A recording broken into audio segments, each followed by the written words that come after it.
이 시간 하나님의 말씀을 찾아보겠습니다. 오늘 우리에게 주시는 하나님의 말씀은 신약 성경 디모데후서 3장 12절에서 17절 말씀입니다. 저와 여러분이 교독해서 한 절씩 읽고 마지막 절은 합독하겠습니다. 무릇 그리스도 예수 안에서 경건하게 살고자 하는 자는 박해를 받으리라.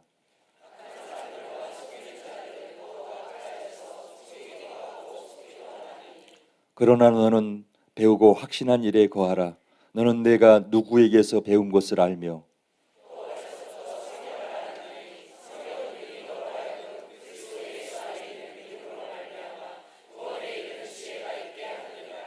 모든 성경은 하나님의 감동으로 된 것으로 교훈과 책망과 바르게 함과 의로 교육하기에 유익하니. 다 같이 하겠습니다. 이는 하나님의 사람으로 온전하게 하며 모든 선한 일을 행할 능력을 갖추게 하려 함이라. 아멘.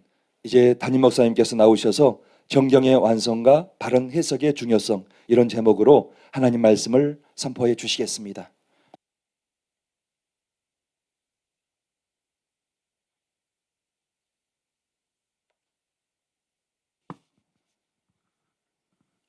여러분도 뉴스 보셔서 다 아시겠지만 지난주에 그 통합의 최영남 총회장님이 정경 총회장들이 조언을 한 게 아니라 사실은 협박을 한 겁니다.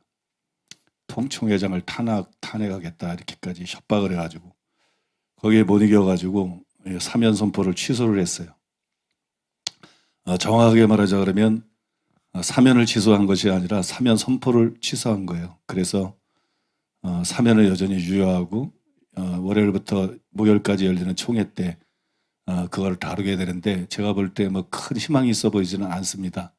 사면을 취소하지 않은 것이 변호사가 배석을 해가지고 사면을 취소하면 우리 교회나 다른 교회들이 법정 소송을 벌이면 통합이 된통당하기 때문에 이건 뭐 대국민 사기극도 아니고 뭐 말 같지도 않은 소리들이기 때문에 그래서 책임 회피를 하기 위해서 면피용으로 사면을 취소를 안 하고 사면 선포만 취소한 거예요.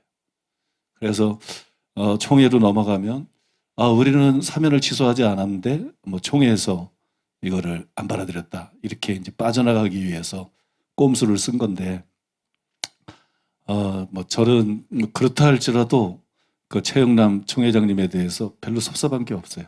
왜냐 그러면 사면 선포까지 한 것만 해도 굉장한 용기다. 한국교회 현실을 볼 때 이건 굉장한 용기고 뭐 할 일 다 한 거다, 그렇게 저는 보고요. 그 다음에 뭐 그냥 압력 정도가 아니라 뭐 총회장을 탄핵하겠다는 예성 때도 그랬어요. 예성에서 이대에서 다 조사해가지고 우리 이단 아니고 음해당한 것이다, 총회장한테 보고 올리고, 그 문서도 내가 다 갖고 있어요. 언제 내가 한번 공포도 하려고 그러는데 필요하다면. 그때도 그 교단에서 원로들이 총회장을 불러다 놓고 아주 개꾸지듯이 꾸짖었어요. 그리고 총회장을 탄핵하겠다 막 그런 협박을 해가지고 총회장이 굴복했는데, 뭐 통합교단은 뭐 다르다고 얘기를 제가 들었는데, 아는 사람들을 통합교단에도 뭐 지인들이 좀 있으니까, 저도 워낙 통합 출신이었기 때문에 아는 사람들이 있으니까. 그런데 이게 뭐 모두의 상상을 뒤엎고 또 똑같은 일이 재현이 됐는데, 이게 한국교회의 아주 고질적인 문제입니다.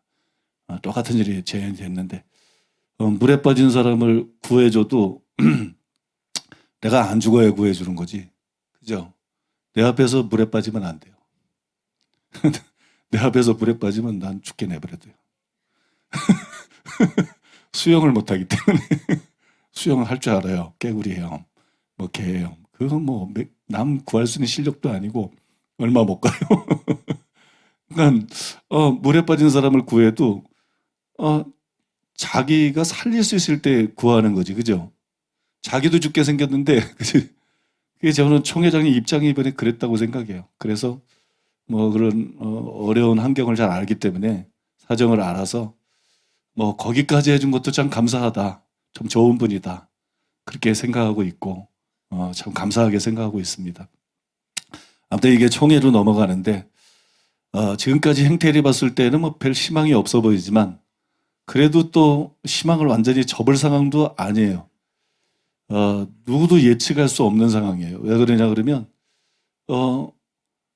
이게 공개적으로 모든 절차를 밟았기 때문에 그 다음에 뿐만이 아니라 뭐 사면이 또 뭐 이대위 다 통과돼가지고 임원회까지 통과되고 총회장이 선포까지 하고 이게 모든 언론을 통해서 한국교회 전체에 알려졌기 때문에 이거를 지금 와서 통합이 사면을 취소한다. 그러면 이거는 통합이 누워서 침 뱉는 거예요. 뭐 통합이 쇼한 거지, 그죠? 누워서 침 뱉는 거기 때문에 자기네들 뭐 정의를 위해서는 둘째고 뭐 정의를 뭐 기대할 만 하겠어요? 정의를 위해서는 둘째고 자기네들 입장 때문에라도 이게 굉장히 난처할 것이다. 또 통합을 해도 뭐 좋은 분들이 많이 있어요. 어려운 분들이 많이 있는데 문제는 항상 악인들은 막 그냥 악착같이 소리를 내는데 좋은 사람들은 대부분 침묵한다는 거지. 이번 건에 대해서도 굉장히 많은 통합 목사님들이 이거 잘한 것이다. 그런 여론들도 상당히 많더라고요. 좀 중요한 건 그 사람들이 침묵한다는 거지.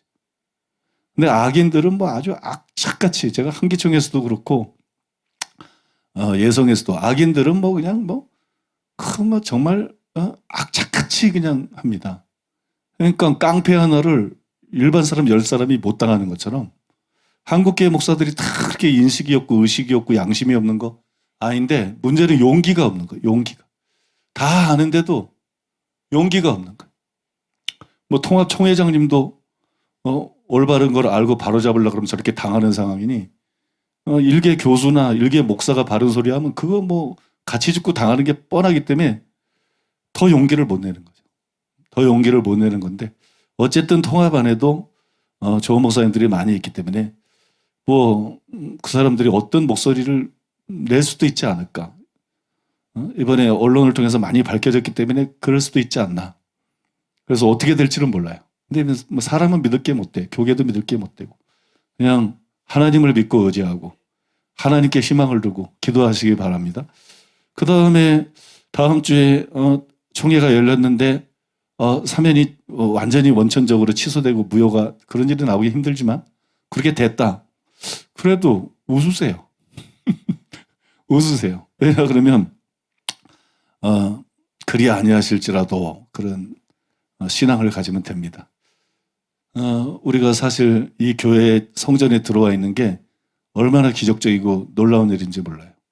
그죠? 여러분 알죠? 얼마나 여러 해 동안 얼마나 우리가 절망적일 정도로 이민 가고 싶을 정도로 이 나라를 정말 떠나고 싶을 정도로 한국 사람 없는 곳에서 살고 싶을 정도로 우리가 짓밟히고 고통을 당했는지 물레동에 땅을 사가지고 설계를 10개월에 걸쳐서 2번을 하고 모든 조건을 다 충족시켜도 목사들이 이단이라고 정말 악기들처럼 달겨들어서 반대하고 부청장 공무원들이 얼마나 양심도 없고 공의도 없고 얼마나 악질적으로 불의하게 하고 주민들이 얼마나 악귀처럼 달겨들었는지. 그래서 우리가 거기서 몇십억을 손해를 봤어요. 시간도 거의 2년 3년을 삽도 못 두고 세월을 허송하고 그 다음에 저거들이 그렇게 악질적으로 불법적으로 허가를 안 내줘서 못 졌는데 교회를 안 줬다고 또 세금을 16억을 물고 내일도 1억 2천만 원을 또 세금을 물어야 돼. 교회를 또 안 줬다고 해마다 분기별로 이렇게. 그러니까 이거는 우리가 당한 것은 정말 드라마에서나 볼 수 있는 일이고 나는 정말 대한민국을 떠나고 싶다. 나는 이제 진짜로 한국인이 싫다. 그럴 정도로 나는 한국 사람들에 대해서 아주 질려버린 사람이에요. 교계나 공무원이나 언론이나 주민들이나 다 그거지 뭐. 아주 나는 질려버린 사람인데 내가 이민을 가려고 해도 못 가는 게 이민사회에도 한국인이 있어. 근데 그 사람들은 더 지독해. 이게 땅덩어리가 좁아서 한국 민족성이 이렇게 더러워진 것이기 때문에 이기적이 된 것이기 때문에 이민사회는 더 좁아. 그죠? 그래서 거기는 더 악랄해. 더 저질이야. 그러니 갈 데가 없고 또 나는 목회자인데 성도님들이 여기 있는데 나 혼자 거기 가서 뭐 하고 사나. 그 다음에 또 하나는 영어를 못한다는 거지. 이게 아주 치명적인 거지. 바벨탑 쌓은 사람들에 대해서 나는 아주 원한이 깊은 사람인데. 응? 그래서 못 갔지. 그런 거 알면 진짜는 그런 모임들 알면 나는 벌써 한국을 떠났을 거예요. 여담입니다만 오늘 내가 설교를 어디까지 할지 몰라요. 일부 예배 때 스트레스를 지난주에 하도 받아서 그런지 한 중간쯤 설교하고 체력이 확 다운되더라고요. 그래서 오늘 목소리도 지금 일부러 크게 안 내고 체력 조절을 하자. 편안하게 하다가 대강 설교하고 정 안 되겠으면 또 올리니까. 나 요즘에 그런 생각 많이 했어요. 내가 가까이 있는 목사들에게 참 일본인들 나쁘다. 일본에도 우리 교회가 있습니다만 일본인들 잘 들으셔요. 일본인들 정말 나쁘다. 그 일제시대 때 수탈한 거 보면 그죠? 참 나쁘다. 그리고 뭐라 그러죠? 머리가 잘 안 들어가 스트레스라도 받더니 여자들 끌고 가가지고 할 짓이에요. 그죠? 그리고 그 잘못을 아직도 뉘우치지 않고 뻔뻔스럽게 복도는 우리 땅이다. 이러고 있는 일본 볼 때, 이 일본 사람들 정말 너무 악하고 밥맛이다. 안 좋다. 응? 그다음에 중국 생각해보면 너무 악해. 중국인 떼놈들 진짜 악하다. 왜냐 그러면 지금 여러분, 이게 공산주의라서 기독교를 그렇게 받게 했을 뿐만이 아니라 지금 중국은 자기 이익을 위해서 이 남북이 통일되는 걸 바라지 않는 거예요. 북한은 전체 국민이 다 노예잖아. 여행의 자유도 없으니까 이게 무슨 사람이 개도 아닌데 목에 끈 묶어놔가지고 평생 묶어놓는 거나 마찬가지야. 이건 이동의 자유도 없고 여행도 못해 그 사람들은. 그리고 먹기를 제대로 먹습니까? 얼마나 기가 막히게 살아. 그러면 거기에 무슨 이념이 어디 있고 국가가 어디 있고 국가 이익이 어디 있어. 그런 나라는 빨리 무너지게 해서 사람들을 자유하게 만들어야 되는데 저 중국 행태를 보면서 이놈들 진짜 나쁜 놈들이다. 이놈들 정말 악하다. 그거 내가 가만히 생각해보면 한국 놈들은 더 나쁘다. 더 나쁘다. 나는 지구상에서 제일 악한 것이 한국 사람들이라고 생각해. 목사님, 한국 사람은 안 그래 보이는데 왜 그렇습니까? 안 그렇기는. 뭐가 안 그렇습니까? 여러분, 한국인의 실상을 가만히 보세요. 한국인의 실상을 가만히 보면 일본이 나빠도 중국이 나빠도 김일성, 김정일, 김정은처럼 자기 동포를 저렇게 잡아먹은 인간들이 있어. 자기 동포를 저렇게 압제하고 자기 동포들을 기쁨조를 만들고 저렇게 얘기를 하고 한국 사람이 제일 질이 나빠. 제일 악해. 제일 악해. 그죠? 안 그래요? 한국에 지금 여러분 정치적인 견해가 다를 분이 있겠습니다만 나는 경기도 사람이에요. 내가 울산에서 교회를 해가지고 날 자꾸 경상도 사람인 줄 아는 사람인데 나는 지역 감정 같은 거 없어요. 난 경기도 사람이에요. 근데 내가 친북좌파를 왜 그렇게 싫어하느냐? 이유는 간단해요. 북한 인권을 생각하지 않는다. 난 이걸 참을 수가 없는 거야. 북한 인권을 생각하지 않는다. 응? 그 친북좌파 정권 때 북한에 탈북한 모든 사람들 정부에서 보호를 안 해줘가지고 다 짐승처럼 끌려가가지고 고문당하고 죽고 수용소 가고 이 만행을 저지른 거를 어떻게 지지를 하는가? 왜 이런 명백한 사실들을 지역 감정 하나 가지고 보지를 못하나? 양심은 어디 갔고 이성은 어디 갔나? 이거는 진짜 체면이고 이건 진짜 미혹이고 이건 진짜 어떤 종교다. 그래서 저는 이유가 딱 하나예요. 그런 거. 여러분 얼마나 나빠. 우리 대한민국 사람들도 얼마나 나빠. 대한민국이 아니만 생각하면서 북한 동포 그 사람들을 볼모로 잡아가지고 그죠? 우리만 괜찮으면 괜찮대는 그 심보를 가지고 지금 대한민국이 굴러가고 있잖아. 그리고 여러분 사실 여러분 이단 시비도 우리가 무슨 이단성이 있어? 너무 성경적이라서 문제지. 그죠? 너무 성경적으로 앞서가고 있어서 문제지. 무슨 이단성이 있어? 목사가 목사를 식인청처럼 잡아먹는, 교회가 교회를 잡아먹고, 목사가 목사를 잡아먹고, 이 정도의 현상은 외국 교회에서도 조금 있긴 있어도 우리나라가 막 세계 1위야, 세계 1위. 목사가 목사 잡아먹고, 교회가 교회 잡아먹고, 영적인 식인종 집단처럼 교회가 돼버린 거. 이거는 세계에서 유례를 찾아볼 수 없는 일이야. 전 세계에서 이게 지금 대한민국 교회가 1위입니다. 대한민국 교회가 1위예요. 이게 참 민족성이 너무 악해도 너무 악하다. 목회자들의 세계까지도 이 정도로 이러니까 일반인들은 뭐 말해서 뭐해. 그래서 나는 지구상에서 제일 나쁜 게 이 한민족이다. 저는 진짜로 그렇게 생각하는 사람이에요. 근데 이게 땅덩어리가 좁아서 이렇게 만들어졌다. 땅이 얼마나 좁아요. 사람은 또 얼마나 많아. 그죠? 사람은 얼마나 많아. 제가 강원도 이렇게 산에 가려고 가보면 지겨워 죽겠어. 산이 없어, 산이. 무슨 얘기냐면 들어가면 집이야, 들어가면.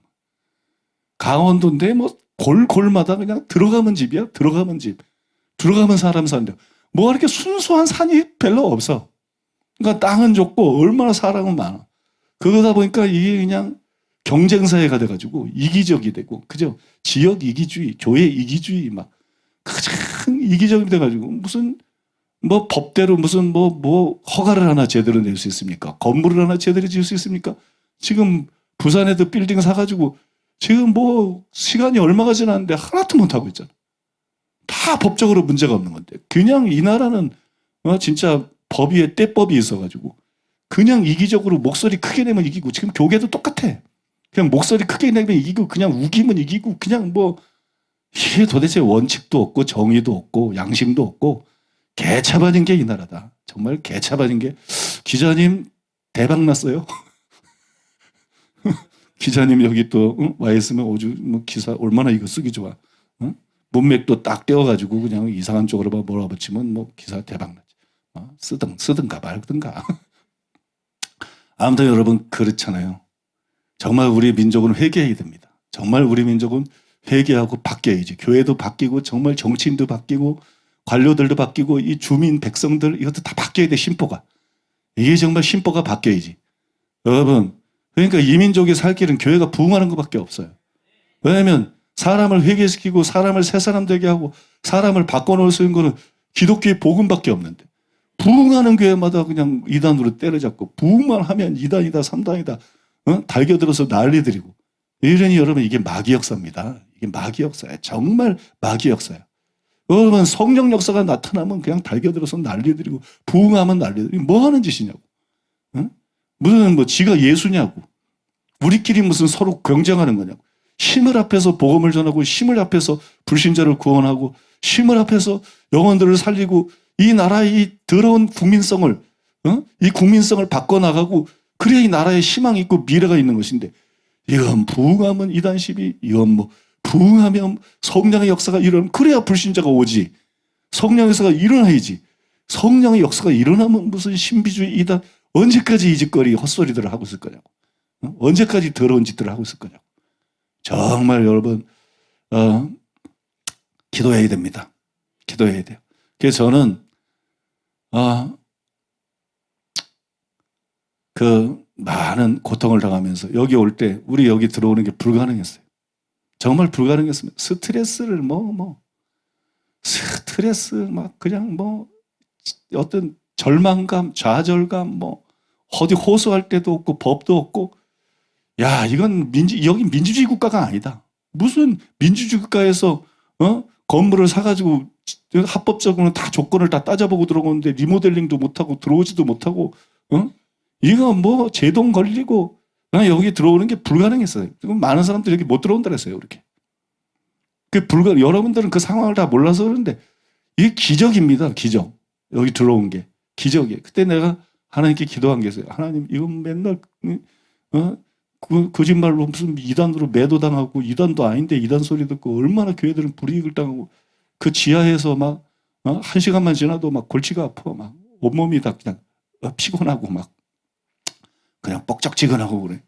그런데 10년을 지하에 있었는데 이게 우리는 누명 쓰고 여기서 살다가 카타콤 우리 카타콤에서 살다가 여기서 죽으라는 얘기입니까? 아니 교회라도 좀 옮겨주셔야지. 교회라도 좀.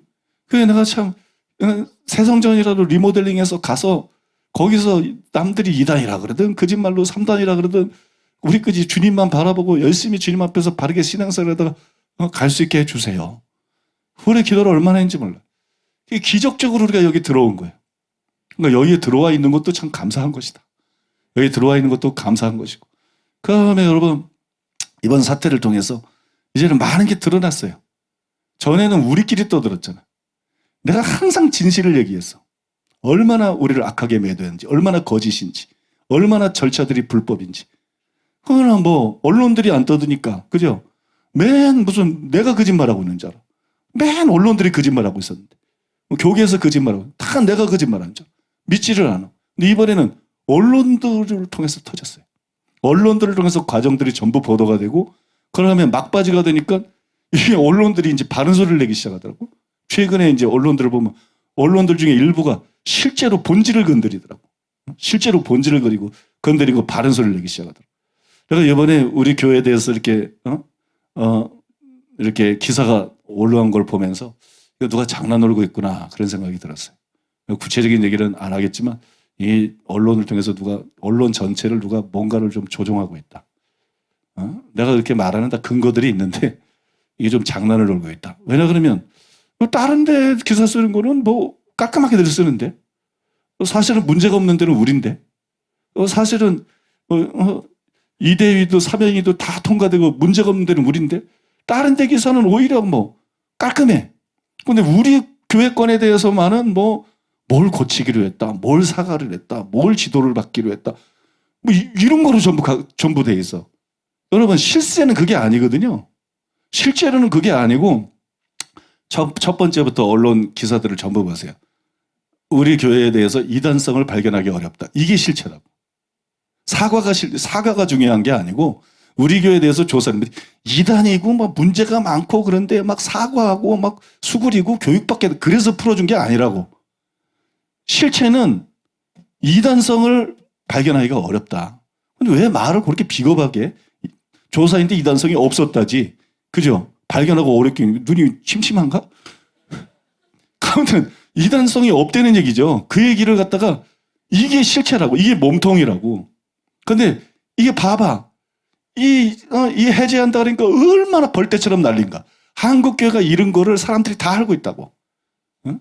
사람들이 다 알고 있기 때문에 정서상 우리가 뭐 사과할 거는 사과해야 되는 거야. 근데 사과해야 될 거 사실 별로 없어. 그러니까 자아 비판식으로 그냥 우리 잘못을 막 찾아낸 거야, 스스로. 이게 본질적으로 무슨 이단성이 있는 게 아니고 본질적으로 잘못한 게 아니야.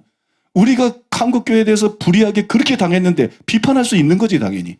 그러나 감정적으로 또는 때로는 지나칠 때가 있었잖아요. 그런 것들을 사과하는 거지. 그런 것들을. 그럼 거짓말하는 걸 뭐 칭찬하나? 아니, 그럼 뭐 돈 요구하는 걸 칭찬하나? 목사들이 썩어 빠져가지고 돈 요구하는 걸 칭찬하나? 그 목사들이 진실을 달하면서 정치적으로, 침묵하고 그 비겁한 걸 뭐 칭찬해야 되나? 그런 거 비판하는 건 당연한 건데 우리가 때때로는 너무 격했고 우리가 때때로는 너무 지나쳤다. 이런 것들을 사과하는 거예요. 이해하세요, 여러분? 그리고 은사운동하는 거 당연하지. 성경에 은사가 나오는데 그게 뭐 전혀 사과할 문제가 아니지. 그러나 우리가 말씀에 입각해서 말씀을 중요하게 은사운동을 하지만 아이가 어떤 일을 할 때 잘하는 것처럼 우리 교회도 성장 과정을 거쳐온 거잖아요. 그 과정 속에서 무슨 시행착오들이 있었잖아요. 시행착오들이 있고 부분적인 잘못들이 있어요. 그런 거를 사과를 하는 거예요. 그런 것들을 내가 다 찾아낸 거야, 스스로. 내가 다 찾아내가지고 이거 이렇게 해서 잘못했습니다. 이거 이렇게 해서 잘못했습니다. 이런 것이지 우리가 뭐 이단성이 있나 정말 우리가 무슨 뭐 악질적이었나 우리가 피해자였지 그런 게 없잖아요. 그래서 이제 그런 것들을 사과를 한 거거든요. 우리도 잘못한 부분도 있으니까 그런 데서 그게 뭐 정말 공개적으로 사과가 필요한 부분인가는 사실 퀘션 마크인데 이게 아무튼 잘못이니까 우리가 완전하지 않고 우리가 잘못한 부분도 있으니까 우리가 고쳐야 될 부분도 있으니까 그걸 전부 사과를 한 거예요. 그러니까 사과가 핵심이 아니라고. 사과가 핵심이 아니고 이단성이 없다. 이게 핵심이라고. 그러면 기사를 쓰려면 똑바로 써야지. 통합의 사면위에서 이대에서 조사를 했는데 이단성을 찾지 못했다. 이건 이단은 아니다. 그러고 난 다음에 자신들의 부족을 사과했다. 이렇게 기사를 나가야 되는 거지.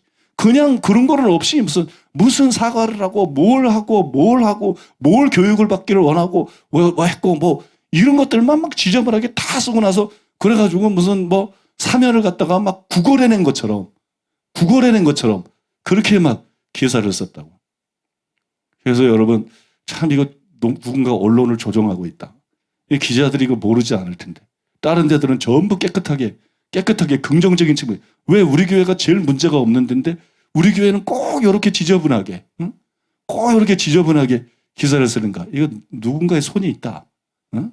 아무튼 여러분, 네, 그래 생각을 했어요. 그래 생각을 했고, 그 다음에 일부 예배 때도 말씀을 드렸는데, 저는 이번에 조사를 받으면서, 제가 입장을 분명히 밝혔어요. 진리에 대해서 건드리지 말아라, 우리를. 나는 우리가 전하는 진리가 성경적이고 바른데, 그걸 고치라 그러면 금방 때려치고 안 한다. 나는 목사고, 나는 양심적으로 성경을 연구하고, 진리 문제에 있어서는 절대 타협할 수 없다. 내가 성도들을 위해서 숙일 수 있다. 뭐 사과도 할 수 있고 각서도 쓸 수 있고 내가 성도들을 위해서 얼마든지 엎드릴 수 있다. 자존심 다 내버리고 그냥 뭐 나도 완전하지 않으니까 부족한 점도 있고 뭐 내가 별거 아니니까 그거 뭐 사과하고 뭐 이런 거 다 아무렇지도 않다. 응? 그러나 진리 문제는 난 타협 안 한다. 진리 문제는 타협 안 한다. 그래서 여러분 여기까지 온 거예요. 그러니까 언론에 보도된 거하고는 내용이 굉장히 다른 거예요, 실제로. 응? 아마 성도님들 중에는 그런 성도님도 있을지 몰라.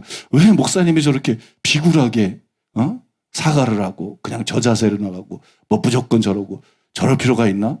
여러분 우리 실상은 그런 거 아니에요.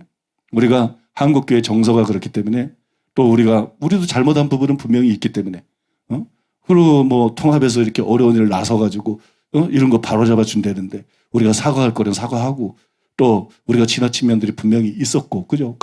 우리도 감정이 있고, 지자친 점도 있었고, 그런 것이지, 저는 본질적인 진리에 있어서는 타협을 몰라요. 이단으로 죽으면 죽었지, 가짜 이단으로 죽으면 죽었지, 목사가 뭐, 양심상 진리 가지고 타협할 수는 없는 것이고, 그런 것이에요. 뭐 좋은 기사거리를 제가 제공해 드렸는데, 이 기자들이 숨어 있어요. 근데 뭐 양심적으로 있는, 좋은 기자들은 안 와. 이거 다 최상경들, 그 똘마니들, 이거 그냥 흠이나 잡으려고 그러고 문맥과 상관없이 그냥 제멋대로 기사 쓰려는 그런 것들이 보통 숨어드는 것 같아. 그래가지고 어떻게 하든지 간에 흠을 잡아가지고 모든 걸 원점으로 돌리고 이건 마귀 역사입니다. 기독교는 그런 게 아니에요. 기독교는 십자가가 뭐예요? 십자가가 용서하기 위한 게 십자가인 거지. 흠 잡고 죽이려고 그런 건 마귀의 역사인 거지. 참사하는 마귀의 역사인 거지. 그거 하나만 봐도 영분별이 확 되는 건데 여러분 근데 기독교가 사면 취소라. 내가 오늘 이거 기사거리를 굉장히 풍성하게 제공하고 있네. 기사거리를 굉장히 풍성하게 지금 제가 제공하고 있는 중인데 제가 이 자료를 찾으려고 그래도 그중에 바르게 쓴 기사들은 성도들에게 알리고 그래도 또 카페에 들어오는 사람도 실상을 알 수 있게 만들고 교회를 변호하고 보호해야 되니까 사면 취소 이러고 이제 인터넷에 쳤어요. 사면 취소 했더니 사면 취소해서 쫙 뜨는 거야. 그래 나는 이제 통합에서 우리 교회 사면 취소한 거 총회장이 사면 선포 취소한 거 뜰 줄 알고 딱 봤더니 전부 술 먹어가지고 운전면허 취소한 거밖에 안 나와. 전부 술 먹어가지고 운전면허 취소된 거. 이게 무슨 얘기냐. 사면 취소되는 게 어디냐는 얘기지. 세상에서도 없는 일을 어떻게 교회가 하냐는 얘기지. 그죠? 교회는 용서의 종교고. 그죠? 십자가를 통해서 우리가 무슨 불교야? 도 닦고 뭐 아니면 유교야? 선행 그런 게 아니잖아. 그죠? 십자가를 통해서 우리가 용서받고 구원받는 종교인데 기독교에서 난 정말 기가 막힌 게 기자 양반 잘 들어보셔. 굉장히 귀를 폼으로만 갖고 있지 말고 좀 잘 들어보셔. 하나님도 회개하면 용서하신다. 예수님도 회개하면 용서하신다. 목사가 뭔데 용서를 안 하냐고. 교단이 뭔데 용서를 안 하고. 교수가 뭔데 용서를 안 하냐고. 이게 도대체 기독교가 거꾸로 가고 있는 것이지. 하나님보다 높아. 예수님보다 높아. 하나님도 어떤 죄이든지 회개하면 용서하셔. 성령 해방죄 빼놓고는 전부 다 용서하셔. 이해하십니까 여러분? 성령 해방죄 빼놓고는. 그런데 목사가 무슨 권한으로, 교단이 무슨 권한으로, 신학교 교수, 일개 신학교 교수들이 무슨 권한으로, 일개 이단 사냥꾼들이 그 무슨 권한으로. 여기까지만 기사 자료를 드리겠습니다. 그리고 이제 아무튼 여러분 편안한 마음으로 기도하시려는 거예요. 편안한 마음으로 기도하시기 바랍니다. 그저 뭐 인생 뭐 있어요? 응? 이래 살도 이래 살고 저래 살든 하나님 앞에 결국 바르게 살아서 천국 가고 주님 앞에 가서 인정받으면 되는 거지. 그죠? 또 하나님께서 계획이 계셔서 풀어주시면 또 감사하고, 안 풀어주시면 더 하늘의 소망을 두면 되는 거지. 야, 세상은 진짜 썩었구나. 믿을 게 못 되는구나. 그저 우리가 바라볼 게 주님밖에 없구나. 우리가 주님 앞에서 바르게 살다가, 바르게 사역하다가, 주님 앞에 갔을 때 인정받고, 주님 앞에 갔을 때 칭찬받는 사람이 되지. 그러고 살면 되는 거지. 여러분 믿습니까? 교회에서 치유도 강하게 일어나잖아. 계속 우리가 한마음 돼서 열심히 하면 부흥할 수 있습니다. 부흥 안 되면 부흥은 내려놓지 뭐. 부흥은 내려놓고 그냥 주님 앞에서 진실하게 살다가 주님 앞에 가면 되지. 난 무서워. 지금 한국교회 목사들이 이렇게 신앙생활을 해서 어떻게 하려고 그러나. 학자들이 양심이 이래서 어떻게 하려고 그러나. 기독교가 이렇게 나가서 어떻게 하려고 그러나. 얼마나 많은 사람이 사실 지옥에 갈 것인가. 얼마나 많은 사람들이 사실은 가짜인가. 그러니 여러분, 저 어설프게 정통 행세하다가 그러는 것보다 비단 누명 쓰더라도 제대로 신앙생활하다가 하나님 앞에 바로 살다가 천국 가는 게 중요한 거지. 주님께 인정받는 게 중요한 거고, 칭찬받는 게 중요한 거고, 상 받는 게 중요한 거지. 왜 난 다 내려놨어요? 그저 주님 감사합니다. 내가 날 돌아보니 나도 부족한 게 많은 사람이요. 나 아무것도 아닌데 막 감사합니다. 그죠? 이단이라 그러든 3단이라 그러든 뭐라 그러든 주여 감사합니다. 내가 저 어처구니 없는 저런 주장하는 사람들이 아닌 거를 감사합니다. 저런 비양심적인 거, 저런 정치적인 사람들, 저런 거짓말하는 사람이 아닌 걸, 저런 상식 없는 사람들이 아닌 걸 오히려 감사합니다. 그러고 그렇다고 다 됐나? 내가 얼마나 부족한가? 내가 얼마나 아무것도 아닌가? 그러니 주님, 남은 세월을 그저 나 자신을 주님 앞에서 바로잡고 더 진짜 목사가 되고 진짜 하나님이 기뻐하는 목회하다가 주님 앞에 갔을 때 칭찬받는 사람 되기 위해서 애쓰다가 주님 의지해서 애쓰다가 가겠습니다. 그러고 즐겁게 살면 되지. 그죠? 우리 만약에 통합에서 사면 다 취소다 그러면 파티 버릴까요? 파티. 파티 버릴까? 예. 파티 안 합니다.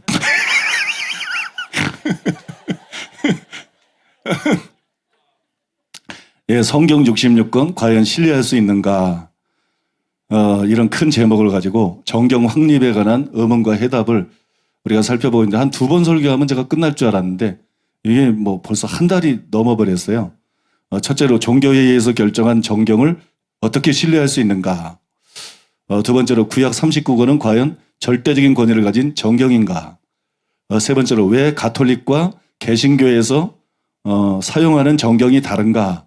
네 번째로 신약 27권은 과연 절대적인 권위를 가진 정경인가? 다섯 번째로 미래에 정경이 추가로 저술될 가능성은 전혀 없는가? 이런 문제들에 관해서 우리가 지금 계속 살펴봤어요. 미래에 정경이 추가될 가능성이 있습니까? 없죠? 그러면 왜 없느냐? 첫째로 성경은 구속사이기 때문이다. 그걸 여러분들에게 자세히 설명해 드렸어요. 성경은 구속사예요. 근데 구속의 역사가 예수님이 십자가 지시고 부활하심으로 구속의 역사가 다 끝났죠. 그 다음에 사도들을 통해서 그 구속에 대한 모든 진리와 가르침들을 정리하는 게 다 끝났어요. 따라서 성경 역시 완성이 되고 더 이상 추가될 수가 없는 거예요. 제가 이 사실에 관해서 자세히 설명해 드리면서 원고에 없는 굉장히 중요한 얘기들을 여러분들과 나눴어요. 성령께서 깨달음을 주셔가지고 굉장히 중요한 얘기들을 나눴는데 중요한 거는 반복하잖아요. 그래서 다른 걸 좀 줄이더라도 굉장히 중요한 내용이라서 좀 강조하기 위해서 반복 설명을 드리고 제가 뒤에 어떤 걸 줄일 수 있는지는 모르겠는데 일부가 좀 길더라고요. 그래서 줄일 수 있는 설명이 통하면서 줄일 수 있는 거는 줄여가면서 그렇게 한번 설교를 해볼 테니까 여러분들이 잘 들어보시기를 바랍니다. 한국교회는 외향적으로는 성경을 굉장히 중요히 여기는 것 같아요. 말씀, 그죠? 막 은사를 터부시하고 막 예언하면 이단인 것처럼 헛소리를 하고, 그죠? 비정상이지. 성경에서 하라는 거라는데 그게 이단하고 도대체 무슨 상관인지. 아니면 성경을 뜯어 고치고 이단이라 그러든지, 성경에서 그걸 빼버리고 그러든지. 그래 아무튼 정신 나간 얘기들을 하고 있는 건데 한국교회는 외향적으로는 성경을 굉장히 중요시 여기고 성경을 굉장히 사랑하는 것처럼 보여요. 강해 설교와 제자 훈련 큐티가 널리 펴져 있고 또 인기가 있는 것을 볼 때 이게 뭐 의문의 여지가 없는 것 같습니다. 그러나 우리가 성경을 강의하고 공부하고 묵상하기 전에 먼저 알아야 될 것이 있어요. 그게 뭐냐? 성경이 어떤 책인지를 알아야 돼. 성경이 어떤 책인지를 모르고 강해 설교하고 성경이 어떤 책인지를 모르고 제자 훈련하고 여기에서 문제가 생긴다는 거예요. 성경이 어떤 책인지를 먼저 알아야 된다는 거예요. 큐티를 해도 그걸 먼저 알아야 된다는 거예요. 강해, 제자 훈련, 성경 공부가 중요한 게 아니고 먼저 그 성경을 공부하기 전에 성경이 어떤 책인지를 알아야 된다. 그러면 성경은 어떤 책입니까? 성경은 모든 하나님의 말씀, 모든 진리, 혹은 모든 하나님의 역사를 기록한 책이 아니에요. 그러면 성경이 분량이 너무 많아가지고 평생 죽을 때까지 성경 읽다가 끝나. 그죠? 기도할 시간도 없고 전도할 시간도 없고 예배 드릴 시간도 없어요. 그러니까 성경은 모든 하나님의 말씀을 기록한 책이 아니에요.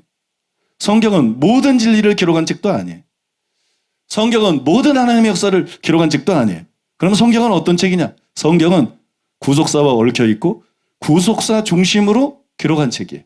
믿습니까? 그래서 성경의 첫 번째 목적은 바울이 지적한 대로 구원에 이르는 지혜를 주는 것입니다. 구원에 이르는 지혜를 주는 것. 즉 복음을 계시하는 거예요. 그러니까 성경이 이런 책이기 때문에 우리가 성경에 접근을 할 때 뭐에 초점을 맞춰야 되느냐? 구원론에 초점을 맞춰야 되는 거예요. 강해 설교할 때 뭐에 관심을 갖고 강해 설교를 해야 되느냐? 우선적으로. 제자 훈련할 때 뭐에 우선적으로 관심을 가져야 되느냐? 구원론에 먼저 관심을 가져야 되는 거예요. 그죠? 그런데도 구원론에 깊은 관심이 없다는 거예요. 그냥 피상적으로 아는 데서 만족하고 구원론에 깊은 관심이 없이 그냥 구원론에 관심이 없이 그저 강해 설교하고 제자 훈련하고 큐티리라는 그런 교회들, 그런 선교단체들, 그런 신자들이 너무 많은 것이 현실이라는 거예요. 이것이 문제다. 그걸 제가 말씀드린 거예요. 이게 심각한 문제다. 우리는 먼저 구원론에 관심을 가져야 됩니다. 구원론부터 바르게 정립하고 바르게 깨닫고 여러분 구원론을 바르게 가르쳐야 돼요. 그래서 회개하라고 외쳐야 돼요. 행함 있는 산 믿음을 가지라고 외쳐야 돼요. 거듭나서 새로운 피조물이 되라고 강하게 외쳐야 됩니다. 이 일을 하면서 강해 설교를 해야 된다는 거예요. 이 일을 하면서 제자 훈련도 해야 된다. 이 일을 하면서 큐티도 해야 된다는 거예요.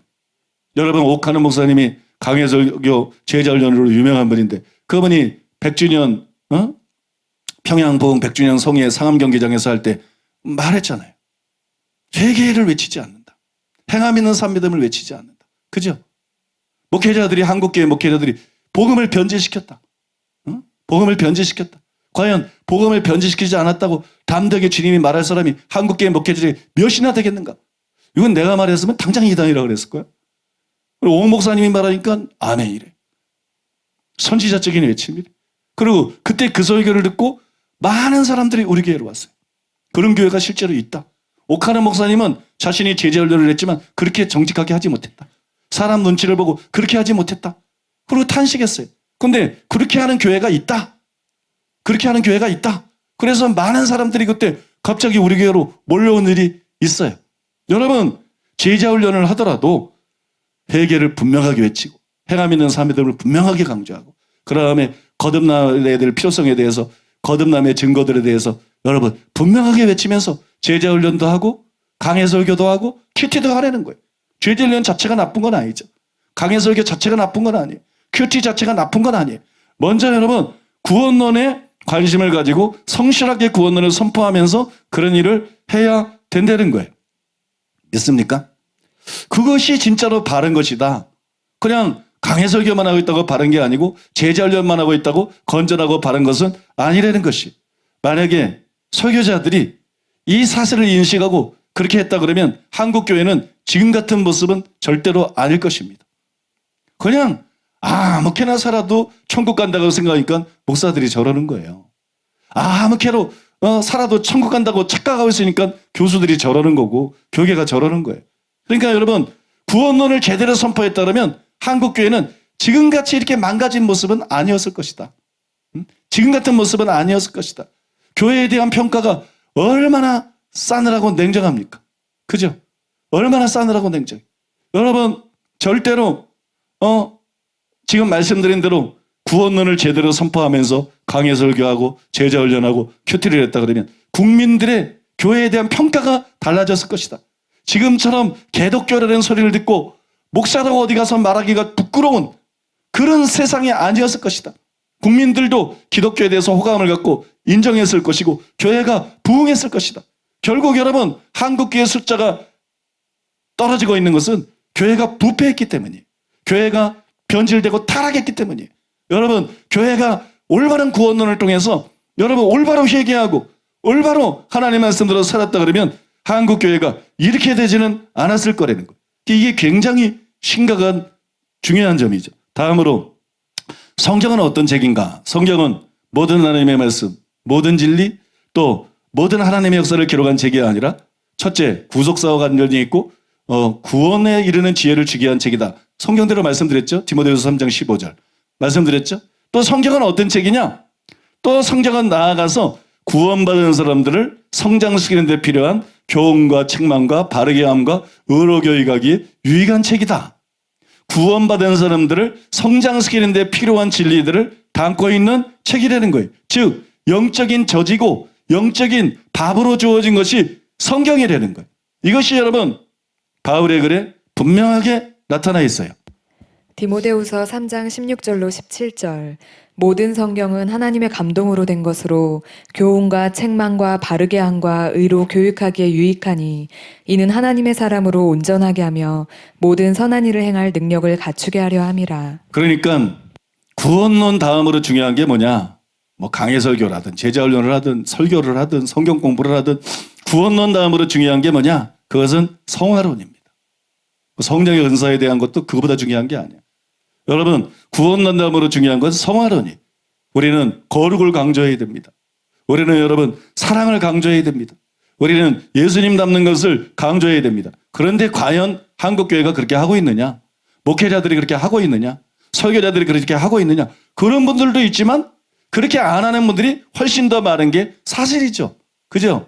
그렇게 안 하는 분들이 훨씬 더 많은 게 사실인 거예요. 성경은 구원과 성화 두 가지 목적을 위해서 기록이 됐기 때문에 이 두 가지가 모든 설교자를 위한 시금석이 됩니다. 이 두 가지가 모든 설교를 위한 시금석이 됩니다. 아무리 지식이 많고 아무리 논리적이고 아무리 달변이고 아무리 재치가 있게 설교를 해도 회개와 믿음을 강조하지 않으면 그 사람은 소경이다. 거룩을 강조하지 않으면 거룩의 필요성을 느끼지 못하고 거룩을 강조하지 않으면 그 신학자는 소경이요 그 목사는 암만 교회가 크고 암만 설교를 잘해도 그 목사는 소경인 거예요. 성도들을 어떻게 지도해야 할지를 모르는 거예요. 성도들을 어디로 인도해야 될지를 모르는 거예요. 어디가 길인지를 모르는 거예요. 어디가 길인지를 모르는 거예요. 하나님이 세우신 참종들은 절대로 그렇게 하지 않는다는 거예요. 하나님이 세우신 참종들은 성경이 어떤 책인가를 알기 때문에 이 성경을 가르칠 때 반드시 회개를 기본적으로 강조하게 돼 있다는 거예요. 행함 있는 삶 믿음을 기본적으로 강조하게 돼 있고 거듭남의 필요성을 기본적으로 강력하게 강조하게 돼 있고 막 하나님의 자녀가 되는 거, 하나님의 자녀들은 권세를 얻는 거 단순히 이게 거듭남이 아니죠. 그건 거듭남의 결과죠. 거듭남은 우리가 새로운 피조물이 되는 거죠. 새 생명을 얻고 새 사람이 되어서 새로운 삶을 살게 되는 거죠. 이런 거듭남을 강조하게 된다는 거예요. 이런 거듭남의 필요성을 강조하게 되고 거룩을 강조하게 되고 용서를 강조하게 되고 하나님을 사랑하는 걸 강조하게 되고 서로 사랑하고 원수까지 사랑하는 것을 강조할 수밖에 없다는 거예요. 믿습니까 여러분? 진정한 설교자라면 참된 하나님의 종이라면 여러분 이 두 가지를 죽을 때까지 강조하고 또 강조할 수밖에 없는 것입니다. 그러면 이 두 가지를 강조하는 게 왜 그렇게 중요합니까? 그것은 이 두 가지보다 중요한 건 없어요. 왜 이 두 가지보다 중요한 게 없습니까? 마태복음 16장 26절이니까는 사람이 만일 온 천하를 얻고도 제 목숨을 잃으면 무엇이 유익하리요? 사람이 무엇을 주고 제 목숨과 바꾸겠느냐?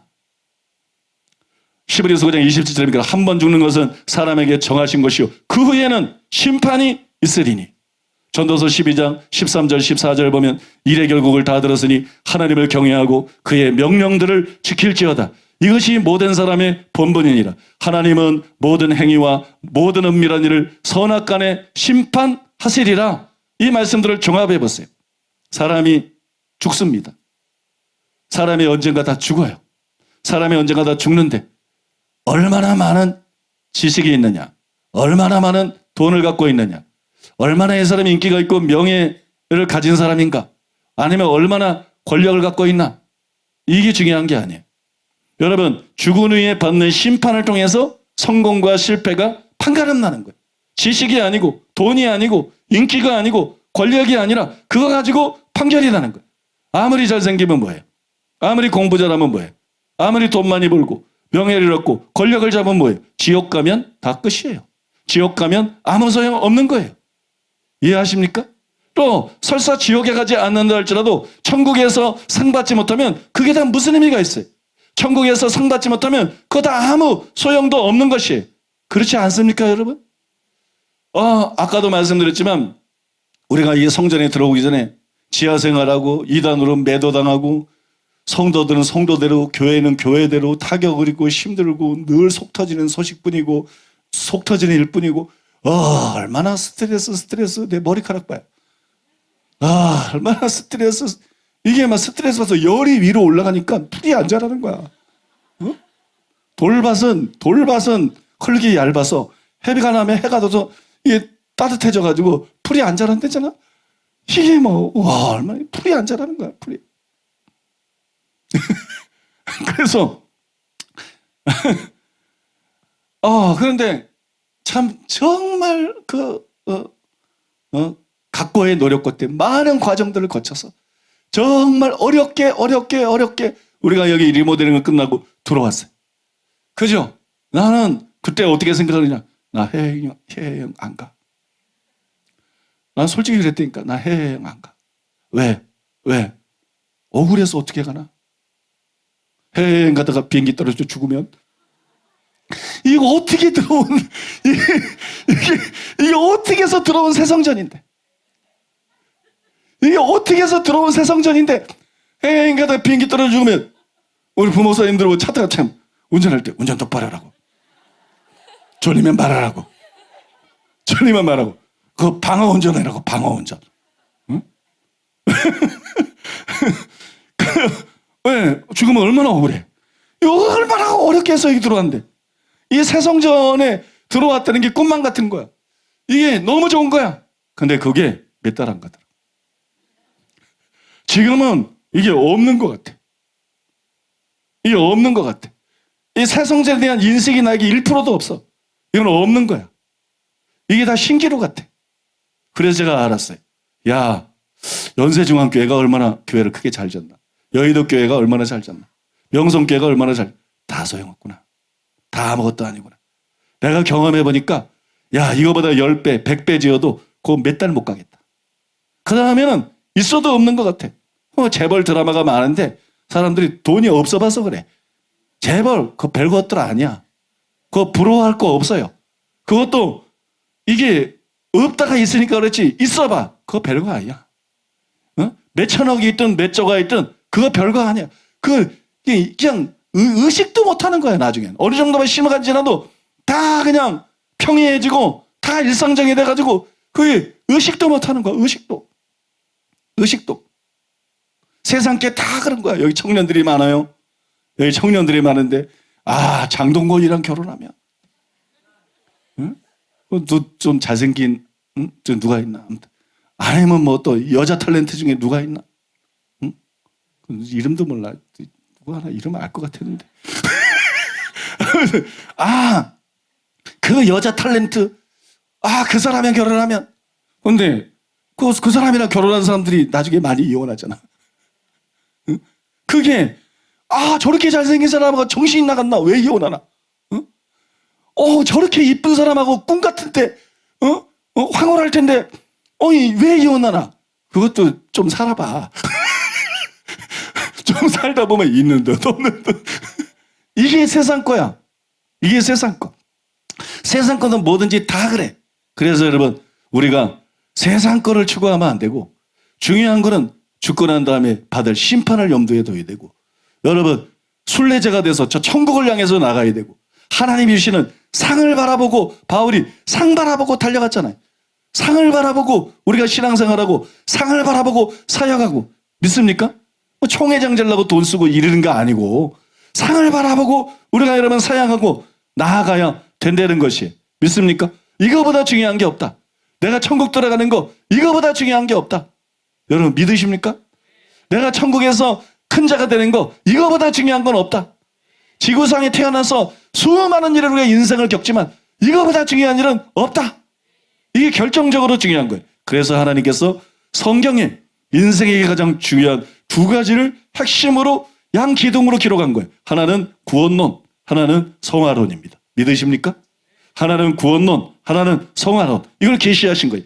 우리를 거듭나게 해서 천국 들어가게 하고 우리를 자라게 해서 천국에서 큰 자가 되게 하는 거. 이게 사랑이신 하나님이 저와 여러분들을 진짜 사랑하면서 우리에게 뭐가 진짜로 유익한지, 우리에게 뭐가 진짜 필요한지, 우리에게 뭐가 진짜로 유익한 것인지를 아시고 성경을 기록한 것인 줄로 믿습니다.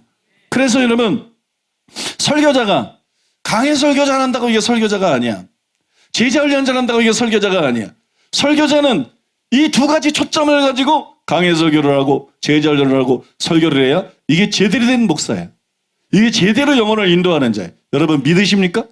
이걸 믿으십니까? 그 다음에 교회 나와서 설교 듣고 신앙생활하고 열심히 봉사한다고 이게 다 천국 갈 사람도 아니고 이게 다 여러분 제대로 된 신자도 아니에요. 설교자의 설교의 관점이 단순히 강해 설교 제자 훈련이 아니라 그 강해 설교를 하면서 제자 훈련을 하면서 구원론의 관점을 가지고 해야 되고 성화론의 관점을 가지고 설교를 해야 되고 신자들도 마찬가지예요. 설교를 들으면서 구원론에 관심을 가져야 돼. 성화론에 관심을 가져야 돼. 바꿔 말해서 다른 거 소용없어. 내가 회개하는 데 관심을 가져야 돼. 회개하지 않으면 다 헛거야. 내가 회개하는 데 관심을 가져야 돼. 또 내가 행함 있는 삶 믿음 가지고 하나님 말씀대로 사는 자가 되는 데 관심을 가져야 돼. 내가 거듭나 새로워지는 데 관심을 가져야 돼. 내가 거룩해지는 데 관심을 가져야 돼. 내가 사랑하는 사람이 되네. 이기심 버리고 사랑하는 사람이 되는데 관심을 가져야 돼. 내가 여러분 예수님을 닮는 사람이 되는데 관심을 가져야 돼. 여러분의 기도가 여러분의 정체를 드러내는 거예요. 기도하면서 맨날 병 고쳐주세요. 꼭 기도해야 돼. 나쁜 거 아니에요. 근데 항상 기도가 그거라면 병 고쳐주세요. 응? 문제 해결해 주세요. 돈 많이 벌게 해주세요. 이거는 만몬 신자야. 이건 자기가 신이야. 그 다음에 은사 주세요. 그 기도 해야 돼. 성경에도 구하라 그래서 능력 주세요. 단순히 이런 기도만 하고 있으면 안 돼. 우리의 가장 간절한 기도는 하나님 내 힘으로 안 됩니다. 회개하고 죄를 끊어버리시는 신과 은혜를 주시옵소서. 하나님 내 힘으로 안 됩니다. 내가 나를 쳐서 복주시고 하나님 말씀대로 사시는 힘을 주시옵소서. 은혜를 주시옵소서. 하나님 내 힘으로 안 됩니다. 내가 거룩해질 수 있게 도와주시옵소서. 내가 하나님을 정말 사랑할 수 있는 사랑하는 사람, 마음을 다하고 목숨을 다하고 뜻을 다하고 힘을 다해서 하나님을 사랑하는 사람이 되게 해주시옵소서. 내가 이웃을 내 몸처럼 사랑하고 원수와 핍박자 사랑하는 거 내 힘으로 안 됩니다. 내 힘으로 안 됩니다. 속에서 막 올라옵니다. 육두문자가 나올라 그럽니다. 육두문자가 내 목사인데 육두문자가 막 교계 행태를 보면 하는 짓들을 보면 막 진짜로 이것들이 사람인가 싶고 이게 사람인가 짐승인가 막 육두문자가 뭔지 아세요? 막 육두문자가 나올라 그래. 주님 내 힘으로 안 됩니다. 내가 원수까지 사랑할 수 있도록 도와주세요. 그들을 용서할 수 있도록 도와주세요. 그들을 축복할 수 있도록 도와주세요. 이런 기도가 우리의 기도의 핵심이 되어야 된다는 거예요. 핵심. 우리의 기도의 골자가 되어야 되는 거예요. 여러분 이 두 가지 초점을 가지고 설교하는 자가 참된 목자인 것이. 그 다음에 이 두 가지 초점을 가지고 말씀을 듣고 이 두 가지 초점을 가지고 신앙생활을 하는 사람들이 참된 신자인 줄로 믿습니다. 목사가 다 천국 가는 거 절대 아니에요. 목사 중에 지옥 갈 사람 너무 많아요. 신자가 다 천국 가는 거 절대 아니에요. 교회 다니는 신자라고 하는 사람들 지옥 갈 사람 너무 많아요. 이 큰 구원을 등한히 여기지 마세요. 여러분들이 두 가지의 초점을 가지고 바르게 신앙생활을 하면서 반드시 여러분은 천국에 가는 사람, 천국에서 큰 자가 되는 최고의 복을 받는 여러분들 되시기를 예수님의 이름으로 축복합니다. 그 다음에 이제 두 번째로 따라하겠습니다. 예수님은 유일한 구원자이시기 때문이다. 왜 성경에 아무리 시간이 지나든 더해질 수가 없느냐? 그건 예수님이 유일한 구원자이기 때문에. 예수님은 구원자이신데 예수님은 또 유일한 구원자세요. 요한복음 14장 6절에 보면 나로 말미암은 정권은 아버지께로 올 자가 없다. 예수님이 유일한 천국 가는 길입니다. 사도행전 4장 12절에 다른 이로서는 구원을 받을 수가 없다. 구원받을 다른 이름을 주신 적이 없다. 디도서 디모데전서 2장 5절에 하나님과 사람 사이에 중보자는 한 분이신데 바로 예수님이다. 여러분 믿습니까? 그러니까 예수님은 유일한 구원자예요. 예수님은 유일한 메시아다. 그런데 이 절대적인 진리가 지금 불신자들이 아니라 교회 안에서 위협을 받고 있어요.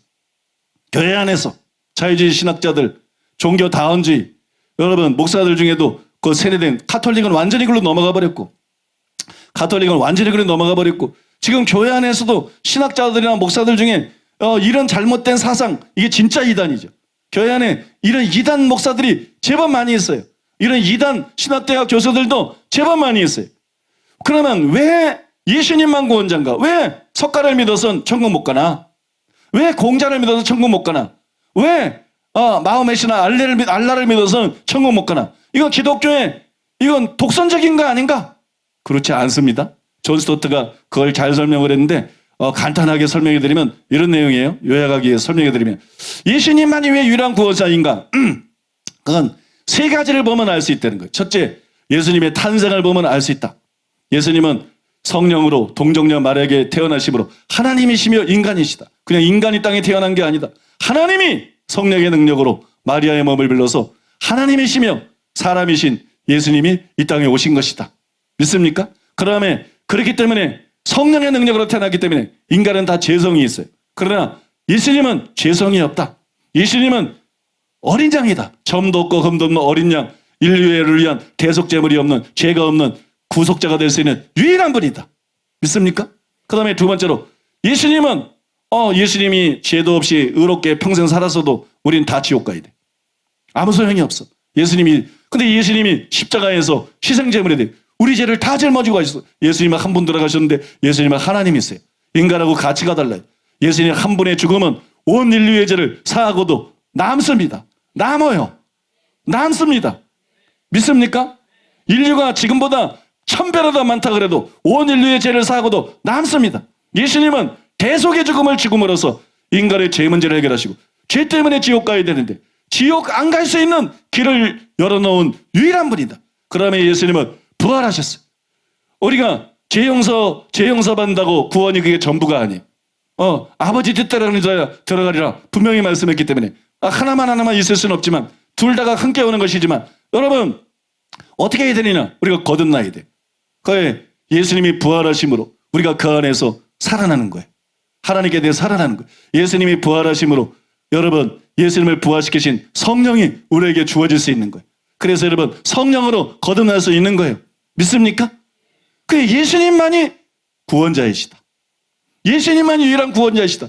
예수님의 탄생, 예수님의 죽음, 예수님의 부활을 생각하면 예수님 같은 분은 없다. 어찌 석가를 여기에 비교할 수가 있는가? 어찌 공자를 근처에 갖다 놓을 수가 있는가?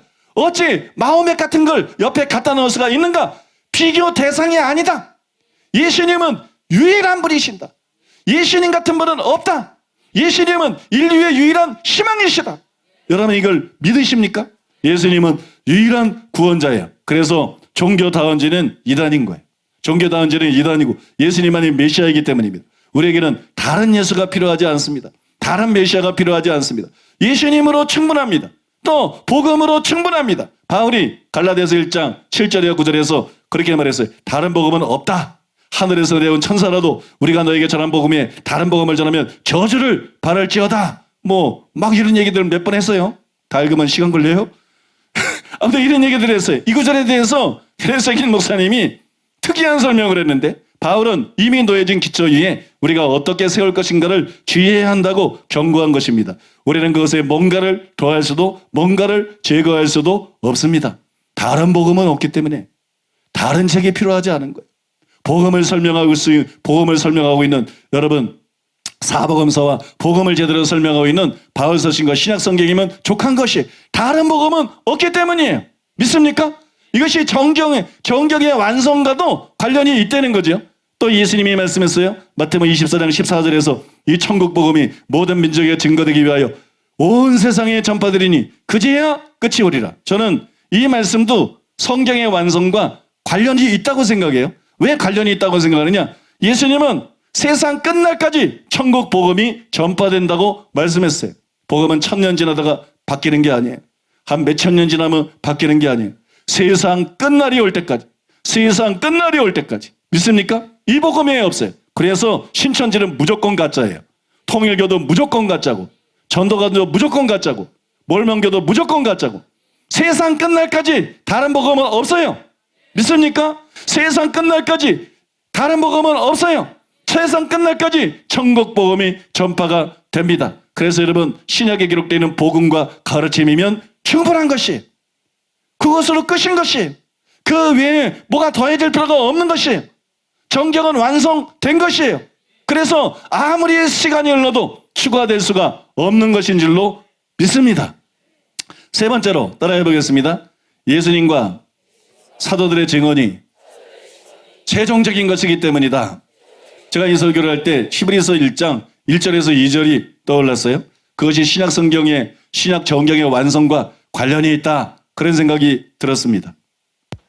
옛적의 선지자들을 통하여 여러 부분과 여러 모양으로 우리 조상들에게 말씀하신 하나님이 이 모든 날 마지막에는 아들을 통하여 우리에게 말씀하셨으니 이 아들을 만유의 상속자로 세우시고 또 그로 말미암아 모든 세계를 지으셨느니라.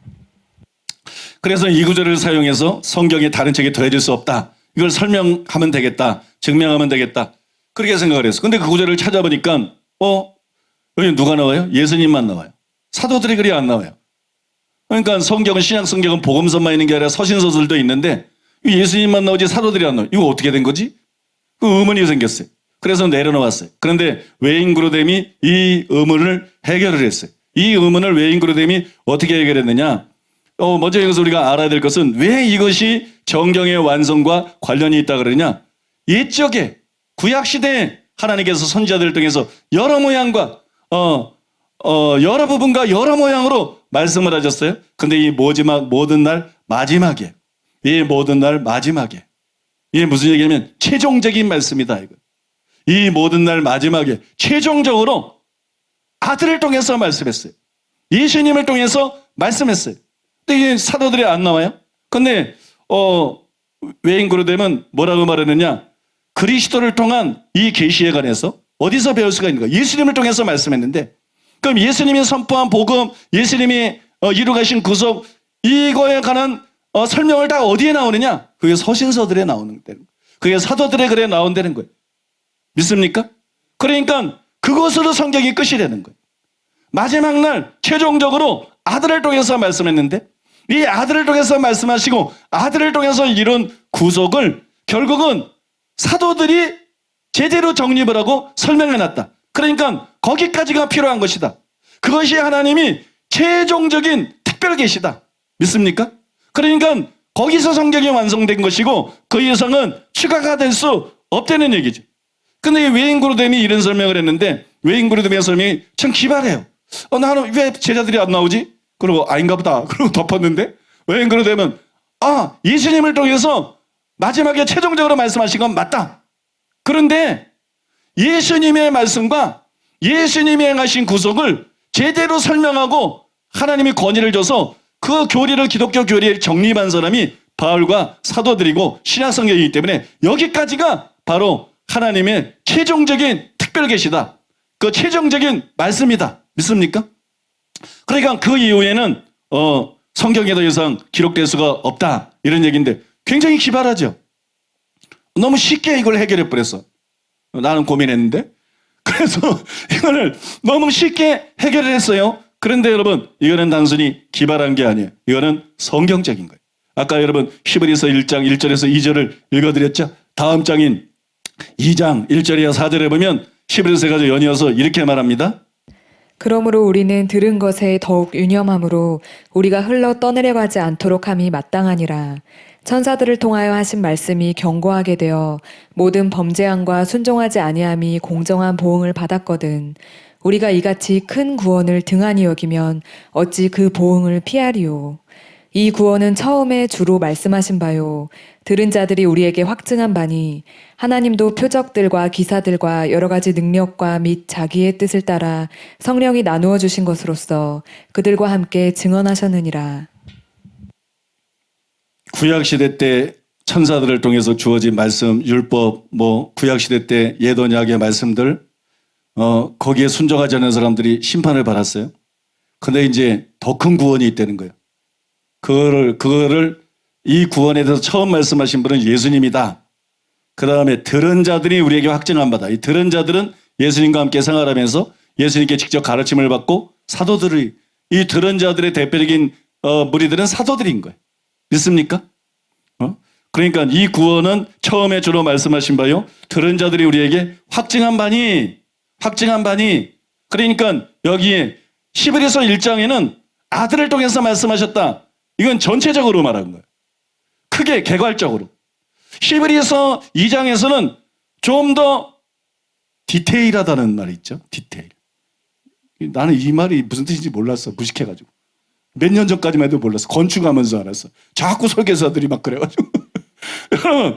여러분, 세밀하게 얘기를 한 거예요. 세밀하게. 그걸 세밀하게 얘기를 해보니까 처음에 말씀하신 분은 주님이요. 또 들은 자들이, 사도들이 우리에게, 신자들에게, 초대교회 신자들에게 설교를 통해서 또한 성경을 통해서 확증을 한 거예요.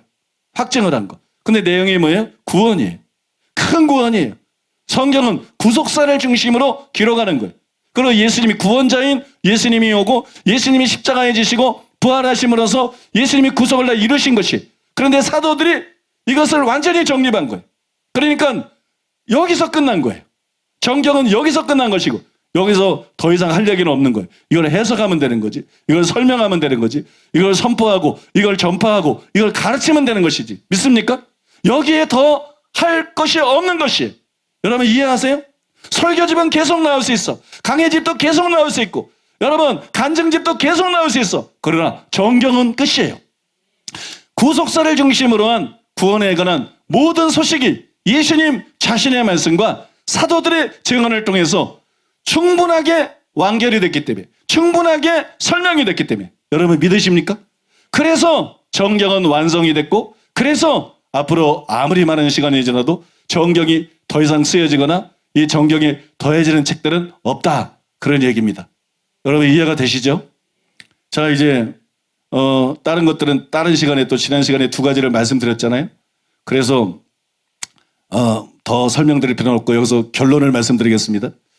유대인들은 성경을 갖고 있었어요. 우리는 성경하면 신구약 66권을 떠올리지만 유대인들은 성경 하면 예수님도 그랬어요. 바울도 그랬어요. 성경 했을 때 구약 성경을 말하는 거예요. 유대인들은 구약 성경을 가지고 있었어요. 그건 정경입니다. 그건 하나님의 말씀입니다. 근데 놀라운 사실은 그럼에도 불구하고 그들은 바람 믿음을 갖는데 실패했어요. 이게 무서운 일이에요. 성경을 가지고 있었다. 성경을 읽었고 성경의 가르침을 받고 성경을 연구하고 신앙생활을 했는데 바람 믿음을 갖지 못했어요. 그래서 예수님이 그들에 대해서 신랄하게 책망했습니다. 마가복음 7장 6절로 9절 13절 이사야가 너희 외식하는 자에 대하여 잘 예언하였도다. 기록하였으되 이 백성이 입술로는 나를 공경하되 마음은 내게서 멀도다. 사람의 계명으로 교훈을 삼아 가르치니 나를 헛되이 경배하는도다 하였느니라. 너희가 하나님의 계명은 버리고 사람의 전통을 지키느니라. 또 이르시되 너희가 너희 전통을 지키려고 하나님의 계명을 잘 버리는도다. 너희가 전한 전통으로 하나님의 말씀을 폐하며 또 이 같은 일을 많이 행하느니라. 그래서 우리는 사람의 계명인 전통이 아니라 하나님의 계명인 성경만 믿고 신앙생활해야 됩니다. 교회 다니고 신앙생활한다고 그게 다가 아니에요. 사람의 계명을 내가 믿고 신앙생활하고 있느냐? 전통을 믿고 신앙생활하고 있느냐? 아니면 하나님의 계명, 하나님의 말씀을 믿고 신앙생활하느냐? 이것이 여러분 큰 차이를 만들어냅니다. 어떤 분들은 다음 성경 구절에 대해서 모를지도 모르겠어요. 데살로니가후서 2장 15절에 보면 바울이 말합니다. 말로나 우리의 편지로 가르침을 받은 전통을 지키라. 아니 사람의 전통 갖고 신앙생활하면 안 되는데 전통을 지키라 그래요. 데살로니가후서 3장 6절에 보니까 우리에게서 받은 전통대로 행하지 아니하는 모든 형제에게서 떠나라. 그 전통을 지키라 그래요. 그래서 이게 어떻게 된 건가? 이거는 여러분 이런 거예요. 여기서 말한 전통은 예수님이 비난했던 장로들의 전통하고는 다른 거예요. 왜? 장로들과 사도들이 다르기 때문에. 장로들은 구약의 선지자들 같지 않습니다. 특별 계시를 받아서 성경을 기록했던 구약의 선지자들 같지 않아요. 선지자들의 말은 하나님의 말씀이었어요. 장로들의 주장은 순수한 하나님의 말씀이 아닙니다. 그들의 생각입니다. 인간의 견해가 거기에 막 섞이고 왜곡이 되어 있어요. 그러나 사도들은 선지자들처럼 영감받은 사람들. 사도들은 구약의 선지자들과 같은 그 레벨의 사람이에요. 그래서 사도들이 바꿔 전수해준 전통들은 영감받은 것이고 하나님의 말씀인 것이, 그건 사람의 계명이 아니라 하나님의 말씀인 것인 줄로 믿습니다. 또 마이클 호턴이 이런 경고를 했어요. 마이클 호턴이라는 신학자가 굉장히 중요한 지적을 했는데, 예수님 시대에 랍비들과 장로들처럼 사도 이후의 교회의 목사들과 장로들도 엄숙한 공의에 의해서 오류를 범할 수 있다. 유대교회만 사람의 계명이 있었던 게 아니다. 교회 안에서도 얼마든지 사람의 계명이 있을 수 있다. 우린 그걸 보고 있어요. 우린 그걸 보고 있습니다. 여러분, 교회 안에서 교단들이나 목회자들이나 신학자들이 성경을 다 정확하게 해석하고 정말 성경에 나타나 있는 하나님의 말씀만 선포하고 있느냐? 그렇지 않아요. 그 교단의 설립자들이나 뭐 유명한 신학자들이나 뭐 큰 교회 목사나 성경을 바르게 해석하지 못한, 말씀을 바르게 분별하지 못한 그런 것들이 확산되고 그런 걸 받아들이고 그런 걸 가르치는 사람들이 상당히 많이 있죠. 유대교회만 사람의 계명이 있었던 게 아니다. 교회 안에서도 얼마든지 사람의 계명이 있을 수 있어요. 그래서 이 경고는 오늘날의 교회들에게 절실히 필요한 거예요. 한국교회는 성경의 정경선을 인정하는 데는 굉장히 발빠르고 철저합니다. 그러나 성경을 기준으로 삼아야 되는데 말로는 성경 하면서 성경을 기준으로 삼고 있지 않다. 성경 하면서 실제로는 교리를 기준으로 삼고 있는 경우가 너무 많다. 성경 하면서 실제로는 전통을 기준으로 삼는 경우가 너무 많다. 성경으로 진리를 옳게 분별해야 되는데 이 작업을 그다지 성공적으로 하고 있지 않다. 여러분, 구원론부터, 중요한 구원론부터 예를 들면 구원론이 바르게 정립되어 있지 않아요. 그래서 한국에 나온 세계적인 신학자인 김세윤 박사 같은 사람은 우리나라의 파다하게 지금 한국계에 퍼져있는 구원론이 구원파하고 뭐가 다르냐? 이런 막 일침을 가하는 거예요. 이게 구원파하고 뭐가 다르냐? 일례로 여러분, 한국교회는 행위구원은 잘 반대합니다. 선행이나 율법행위로 구원받는 건 아니다. 행위구원은 잘 반대해요. 그건 잘하는 거예요.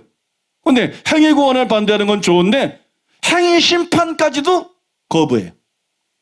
행위구원은 이단이지만 행위심판은 정정입니다. 성경은 행위구원을 말하고 있지 않지만 행위심판을 말합니다. 아버지의 뜻대로 하는 자에 들어가리라. 행함이 없으면 무슨 이익이 있으리요? 성경 잘 보세요. 다 행위심판입니다. 행위구원은 이단이에요. 행위심판은 성경적이. 행위구원은 인간의 선행과 율법행위로 구원받는 이단 사상. 행위심판은 참된 회개를 해서 회개 합당한 열매를 맺어야 된다. 참된 믿음을 가려서 아버지 뜻대로 행하는 사람이 되어야 된다. 참으로 거듭나서 변화된 삶을 살아야 된다. 이런 사람만 천국 간다. 이게 행위심판입니다. 행위심판까지 부정해버려요. 우리는 단 한 번도 행위구원을 말한 적이 없어요. 여러분, 우리는 태어나서 단 한 번도 행위구원을 말한 적이 없어요. 우리는 성경대로 행위심판을 말했어요. 그런데 교계가 행위심판에 대해서 성경을 제대로 연구하지 않고 무지해가지고 이거 맨날 믿음 얘기만 들어봤어야지. 행함에 대해서 이게 제대로 안 들었기 때문에 이거를 행위심판으로, 행위구원으로 몰아붙이고 무슨 율법주의다 헛소리들을 하고 있는 거예요. 진짜 말도 안 되는 헛소리들을. 응? 그게 율법주의면 예수님이 율법주의자고 바울이 율법주의자고 성경이 율법주의의 교본이 되는 것이고 기독교가 율법주의 종교가 되는 것이, 그거는 여러분 율법행위를 말한 것이 아니라 행위심판에 대해서 말한 것입니다. 그러니까 선행이나 율법행위로 구원받는 게 아니라 진짜 회개한 사람만 구원받는다. 참된 믿음을 가진 사람만 구원받는다. 정말 거듭난 사람만 구원받는다. 그 얘기를 하는 거잖아요. 그죠? 그래서 성경이 회개해야 구원받고 믿어야 구원받고 거듭나야 구원받는 거 당연히 말하고 있지. 그거 안 해도 구원받는다고 말하나요? 그러니까 구원론부터가 이렇게 엉망이다. 이 기본적인 구원론부터가 제대로 정립이 되어 있지 않은데, 왜냐면 바울처럼 말씀으로 이렇게 분별하는 일을 하지 않았기 때문인 거예요. 성경을 기준으로 분별하는 작업을 제대로 하지 않았기 때문이에요. 최근에 어떤 분이 저에게 이런 말을 했어요. 목사님은 신학이 정립되어 있지 않다. 미안한 말이지만 목사님은 신학이 정립되어 있지 않습니다. 이것도 아니고 저것도 아니고 미안하지만 목사님은 짬뽕이다. 2번 그 얘기를 나한테 했어요. 제가 처음에는 불쾌했어요. 처음에는 약간 불쾌했어요. 근데 가만히 생각해보니까는 맞는 말이에요. 그게 맞는 말이에요. 왜냐면 저는 장로교든 감리교든 교단의 교리를 기준으로 삼은 일이 없어요. 언제부터? 주일학교 때부터 지금까지. 나는 장로교의 교리를 기준 삼은 적이 없어요. 나는 장로교의 교리를 배우려고 그런 적이 없어요. 나는 감리교의 교리도 기준 삼은 적이 없어요. 나는 감리교의 교리를 배우려고 그런 적이 없어요. 나는 순복음의 교리를 기준 삼은 적이 없어요. 나는 순복음의 교리를 배우려고 그런 적이 없어요. 저의 기준은 항상 성경이었어요. 나는 성경을 알기 원했어요. 나는 장로교나 감리교나 순복음이 아니라 성경이 말하는 구원론은 뭘까? 성경이 말하는 견인의 교리는 뭘까? 성경은 성령의 은사들에 대해서 뭐라고 말하고 있나? 나는 항상 성경이 말하는 것에 관심을 가렸어요. 저는 어려서부터 장로교에서 신앙생활을 했어요.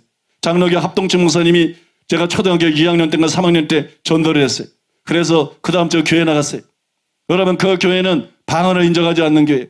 성도 중에 새벽기도 나와서 열심히 기도하다 보면 방언을 사모하지 않는데 기도를 열심히 하니까 성령이 임해요. 그래서 방언이 터져요. 그러면 권사님들이 입을 틀어막았어요. 오, 이게 왜 이래? 왜 이래? 왜냐면 목사님이 방언을 인정하지 않으니까. 목사님은 아주 좋은 분이었어요. 정말 목사였어요. 정말 훌륭한 분이었어요. 여러분, 저도 존경하고 설교를 사모하는 마음으로 잘 들었어요. 목사님에 대한 반감 전혀 없었어요. 사모하는 마음으로 잘 들었어요. 주일학교 선생님 설교들을 너무 잘 들었어요. 선생님들이 귀찮았어요. 내가 하도 성경 얘기해달라 그러고 순교 얘기해달라 그러고 그냥 뭐 너무 열심히 신앙생활했어요. 2년도 안 돼가지고 모범상을 받았어요.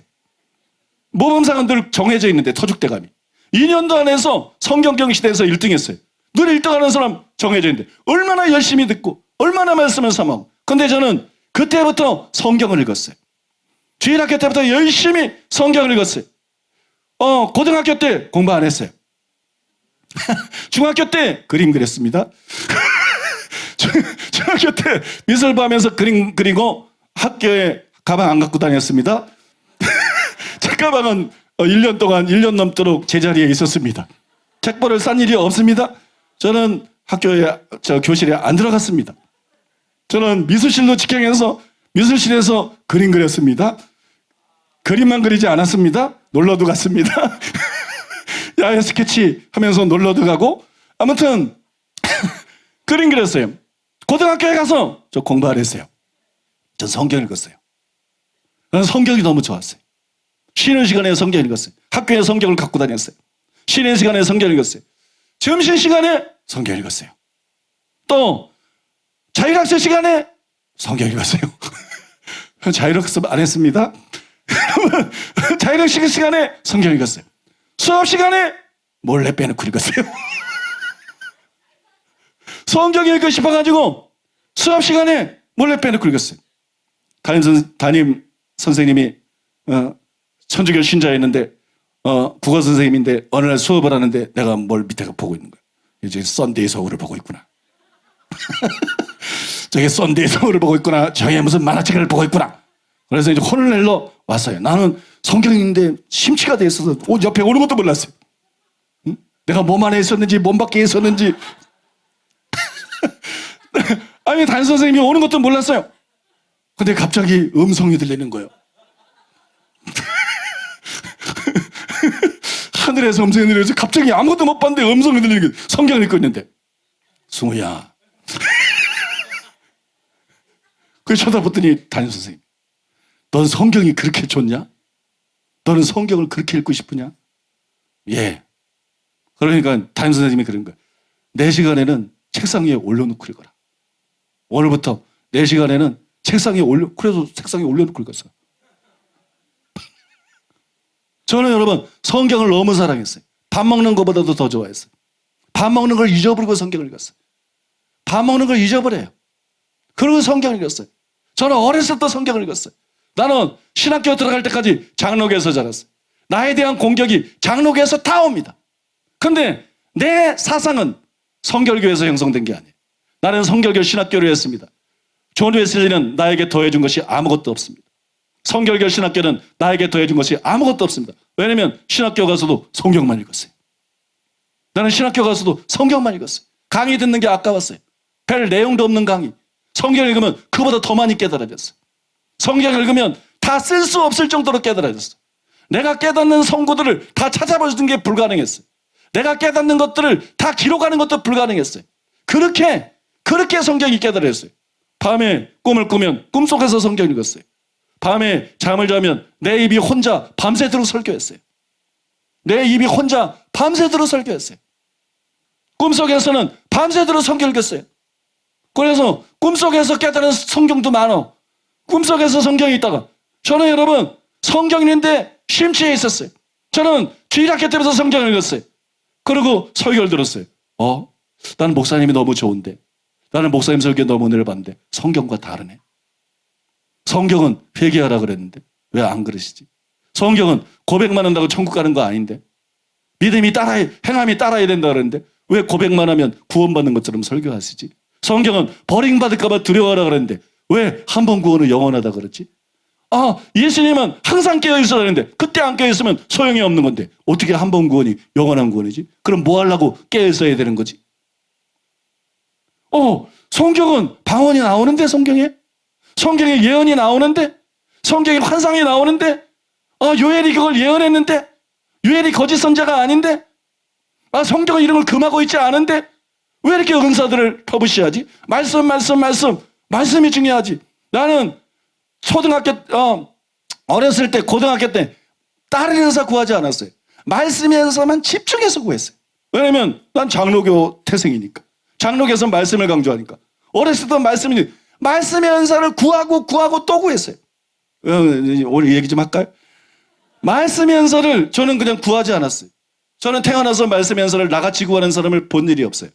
나는 말씀의 은사를 구하다가 탈진이 됐어요. 너무 절박하고, 너무 간절하고, 너무 온 힘을 다해서. 저는 말씀의 은사를 몇 년인지 몰라요. 한 5년인지 7년인지 구하고 또 구했어요. 기도할 때마다 말씀의 지혜를 구했어요. 기도할 때마다 말씀의 은사를 구했어요. 간절한 마음으로 구하다 보니까 막 탈진해서 엎드려서 구했어요. 주님, 나는 무지한 자입니다. 주님, 나는 어리석은 자입니다. 주님, 나는 아무것도 아닙니다. 하나님이시는 지혜가 필요합니다. 성령님이 가르쳐 주셔야 됩니다. 내게 말씀의 은사를 주셔야 됩니다. 나는 목사가 되고 싶습니다. 대통령 되려면 난 죽으라는 얘기입니다. 그건 나한테 아무런 의미가 없습니다. 재벌 되는 건 나한테 죽으라는 얘기입니다. 그건 나한테 실제로 죽으라는 얘기였어요. 나는 목사가 돼서 하나님을 위해 살고 싶습니다. 나는 목사가 돼서 영혼들을 위해 살고 싶습니다. 그런데 나는 자격이 없습니다. 나는 너무나 부족한 사람이고, 나는 너무나 형편없고 아무것도 아닙니다. 하나님께서 지혜 주지 않으면, 하나님께서 가르쳐 주지 않으면, 하나님께서 깨닫게 해주지 않으면 나는 설교할 수가 없는 사람입니다. 나는 설교가 불가능한 사람입니다. 목회가 불가능한 사람. 그런데 목사가 되고 싶은 소원이 불처럼 타오른 게 아니었어요. 그 소원이 나를 완전히 삼켰어요. 여러 해 동안 변함없이 그 소원이 나를 완전히 삼켰어요. 난 눈물이 없는 사람이에요. 저는 찔찔 짜지 않아요. 겁은만 하다 안 울어요. 그런데 여러분, 나는 목사가 되고 싶어서 울었어요. 나는 목사가 되고 싶어서 눈물을 줄줄 흘렸어요. 주님, 나는 목사감이 아닙니다. 주님, 나는 부족한 자입니다. 나는 집도 가난합니다. 나는 공부도 잘 못합니다. 나는 몸도 건강하지 않습니다. 나는 숙기도 없습니다. 나는 아무것도 아닙니다. 나는 말도 잘하지 못합니다. 그런데 나는 목사가 너무 되고 싶습니다. 나는 세상에 아무것도 많지 않습니다. 나는 목사가 되고 싶습니다. 거기서 내가 실수를 했어요. 주님, 나를 목사가 되게 해주시면 내 부인이 도나무 꽝이라도 좋습니다. 내 부인이 곰보딱지라도 좋습니다. 나는 아무 상관없는 줄 알았어. 그 다음에 주님, 나를 목사를 되게 해주시면 내가 돼지 개밥을 먹고 평생을 살아도 좋습니다. 내가 목사가 될 수 있다면 나는 쓰레기 더미 위에서 비닐 하나 치고 그 위에서 평생을 살아도 좋습니다. 나는 목사가 될 수 있다면 나는 순교가 무섭습니다. 그러나 바늘로 조금 세포 하나를 다 뜯어내서 나를 죽여도 좋습니다. 그렇게 순교를 당해도 좋습니다.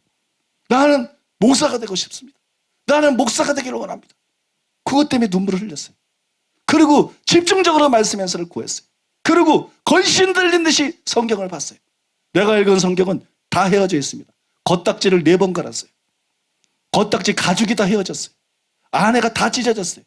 아내가 다 찢어지고 스카치 제품 덕지덕지 붙이고 부인의 성경이었어요. 사람들이 내 성경 보고 깜짝 놀랐어요. 그렇게 여러분 성경을 봤어요.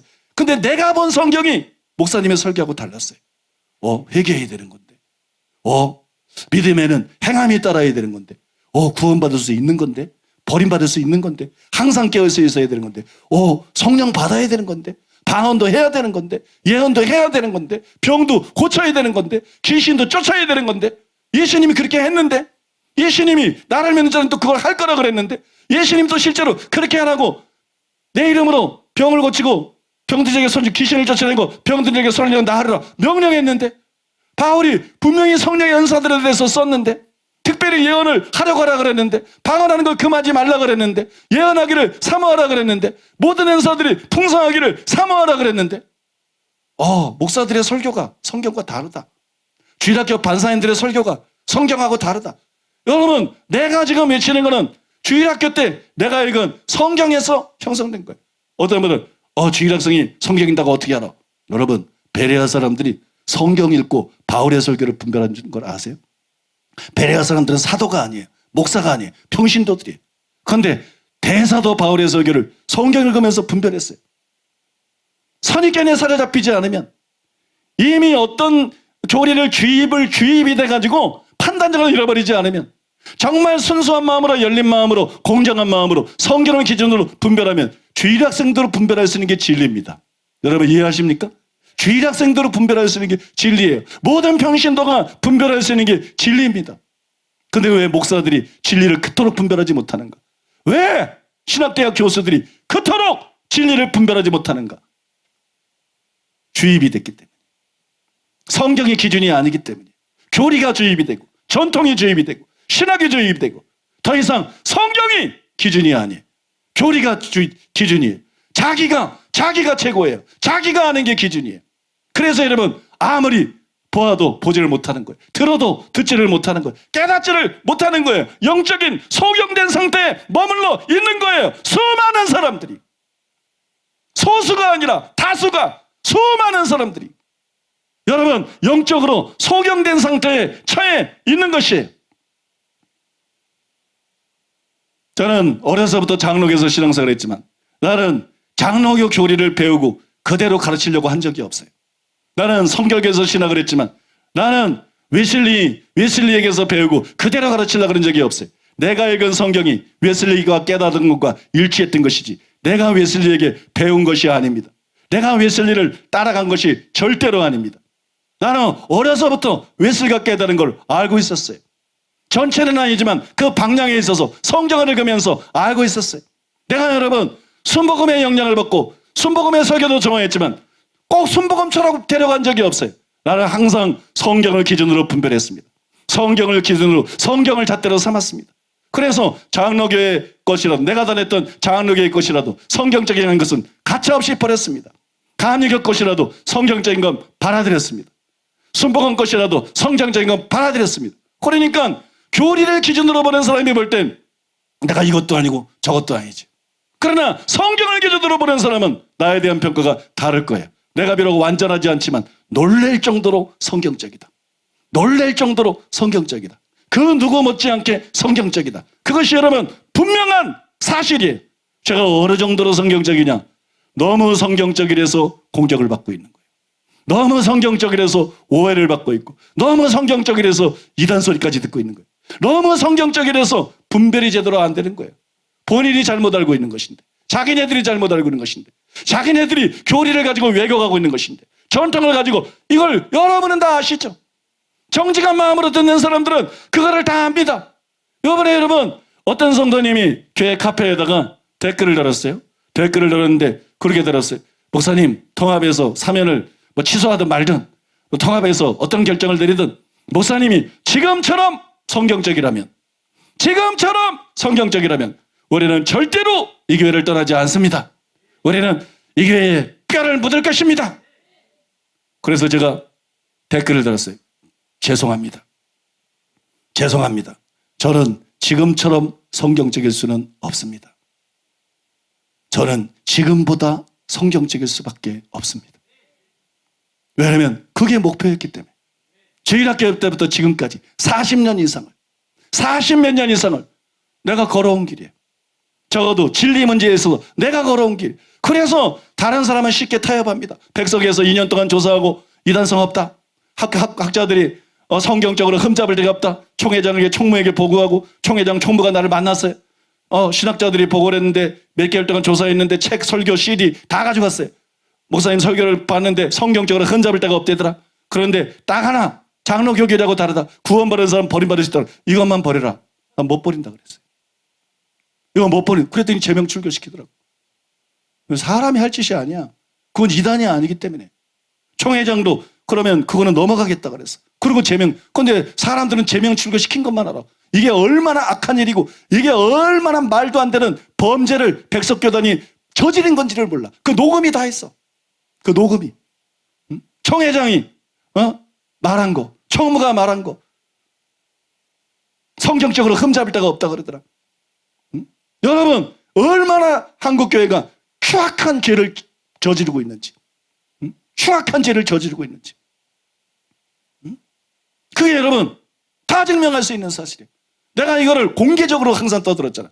백석에서 한마디 여지껏 한 적이 있어요. 왜? 다 사실이거든. 그걸 이대위 위원들도 다 알고 있거든. 그걸 이대위 조사했던 사람도 전부 다 알고 있거든. 그러니까 반박을 못하는 거예요. 가만히 있는 거예요. 가만히 있을 수밖에 없는 거예요. 그러면 아니 그거 좀 포기하지. 제가 이번에 통합에서 조사를 받으면서도 그랬다 그랬잖아요. 진리 문제에 있어서 난 타협 못한다. 그럼 그냥 지금 그만둔다. 진리 문제에서 난 타협 못한다. 그걸 요구하면 난 그냥 그만둔다. 난 수그릴 수 있다. 성도들을 위해서. 난 수그릴 수 있다. 사과도 할 수 있다. 내가 완전하지 않으니까. 나도 부족한 점이 있으니까. 나도 잘못할 수 있으니까. 그게 뭐가 이상한가? 난 사과할 수 있다. 그러나 진리 문제에서는 나는 안 물러난다. 그거면 나는 그냥 그건 접는다. 그냥 그만두겠다. 왜 그럴까요? 왜? 다른 목회자들은 안 그러는데 왜 저는 그 문제에 그렇게 민감할까요? 왜냐하면 나는 어렸을 때부터 성경을 가지고 분별해왔고 이게 진짜라는 걸 알기 때문에 나는 여기에 내 목숨을 걸 수 있어요.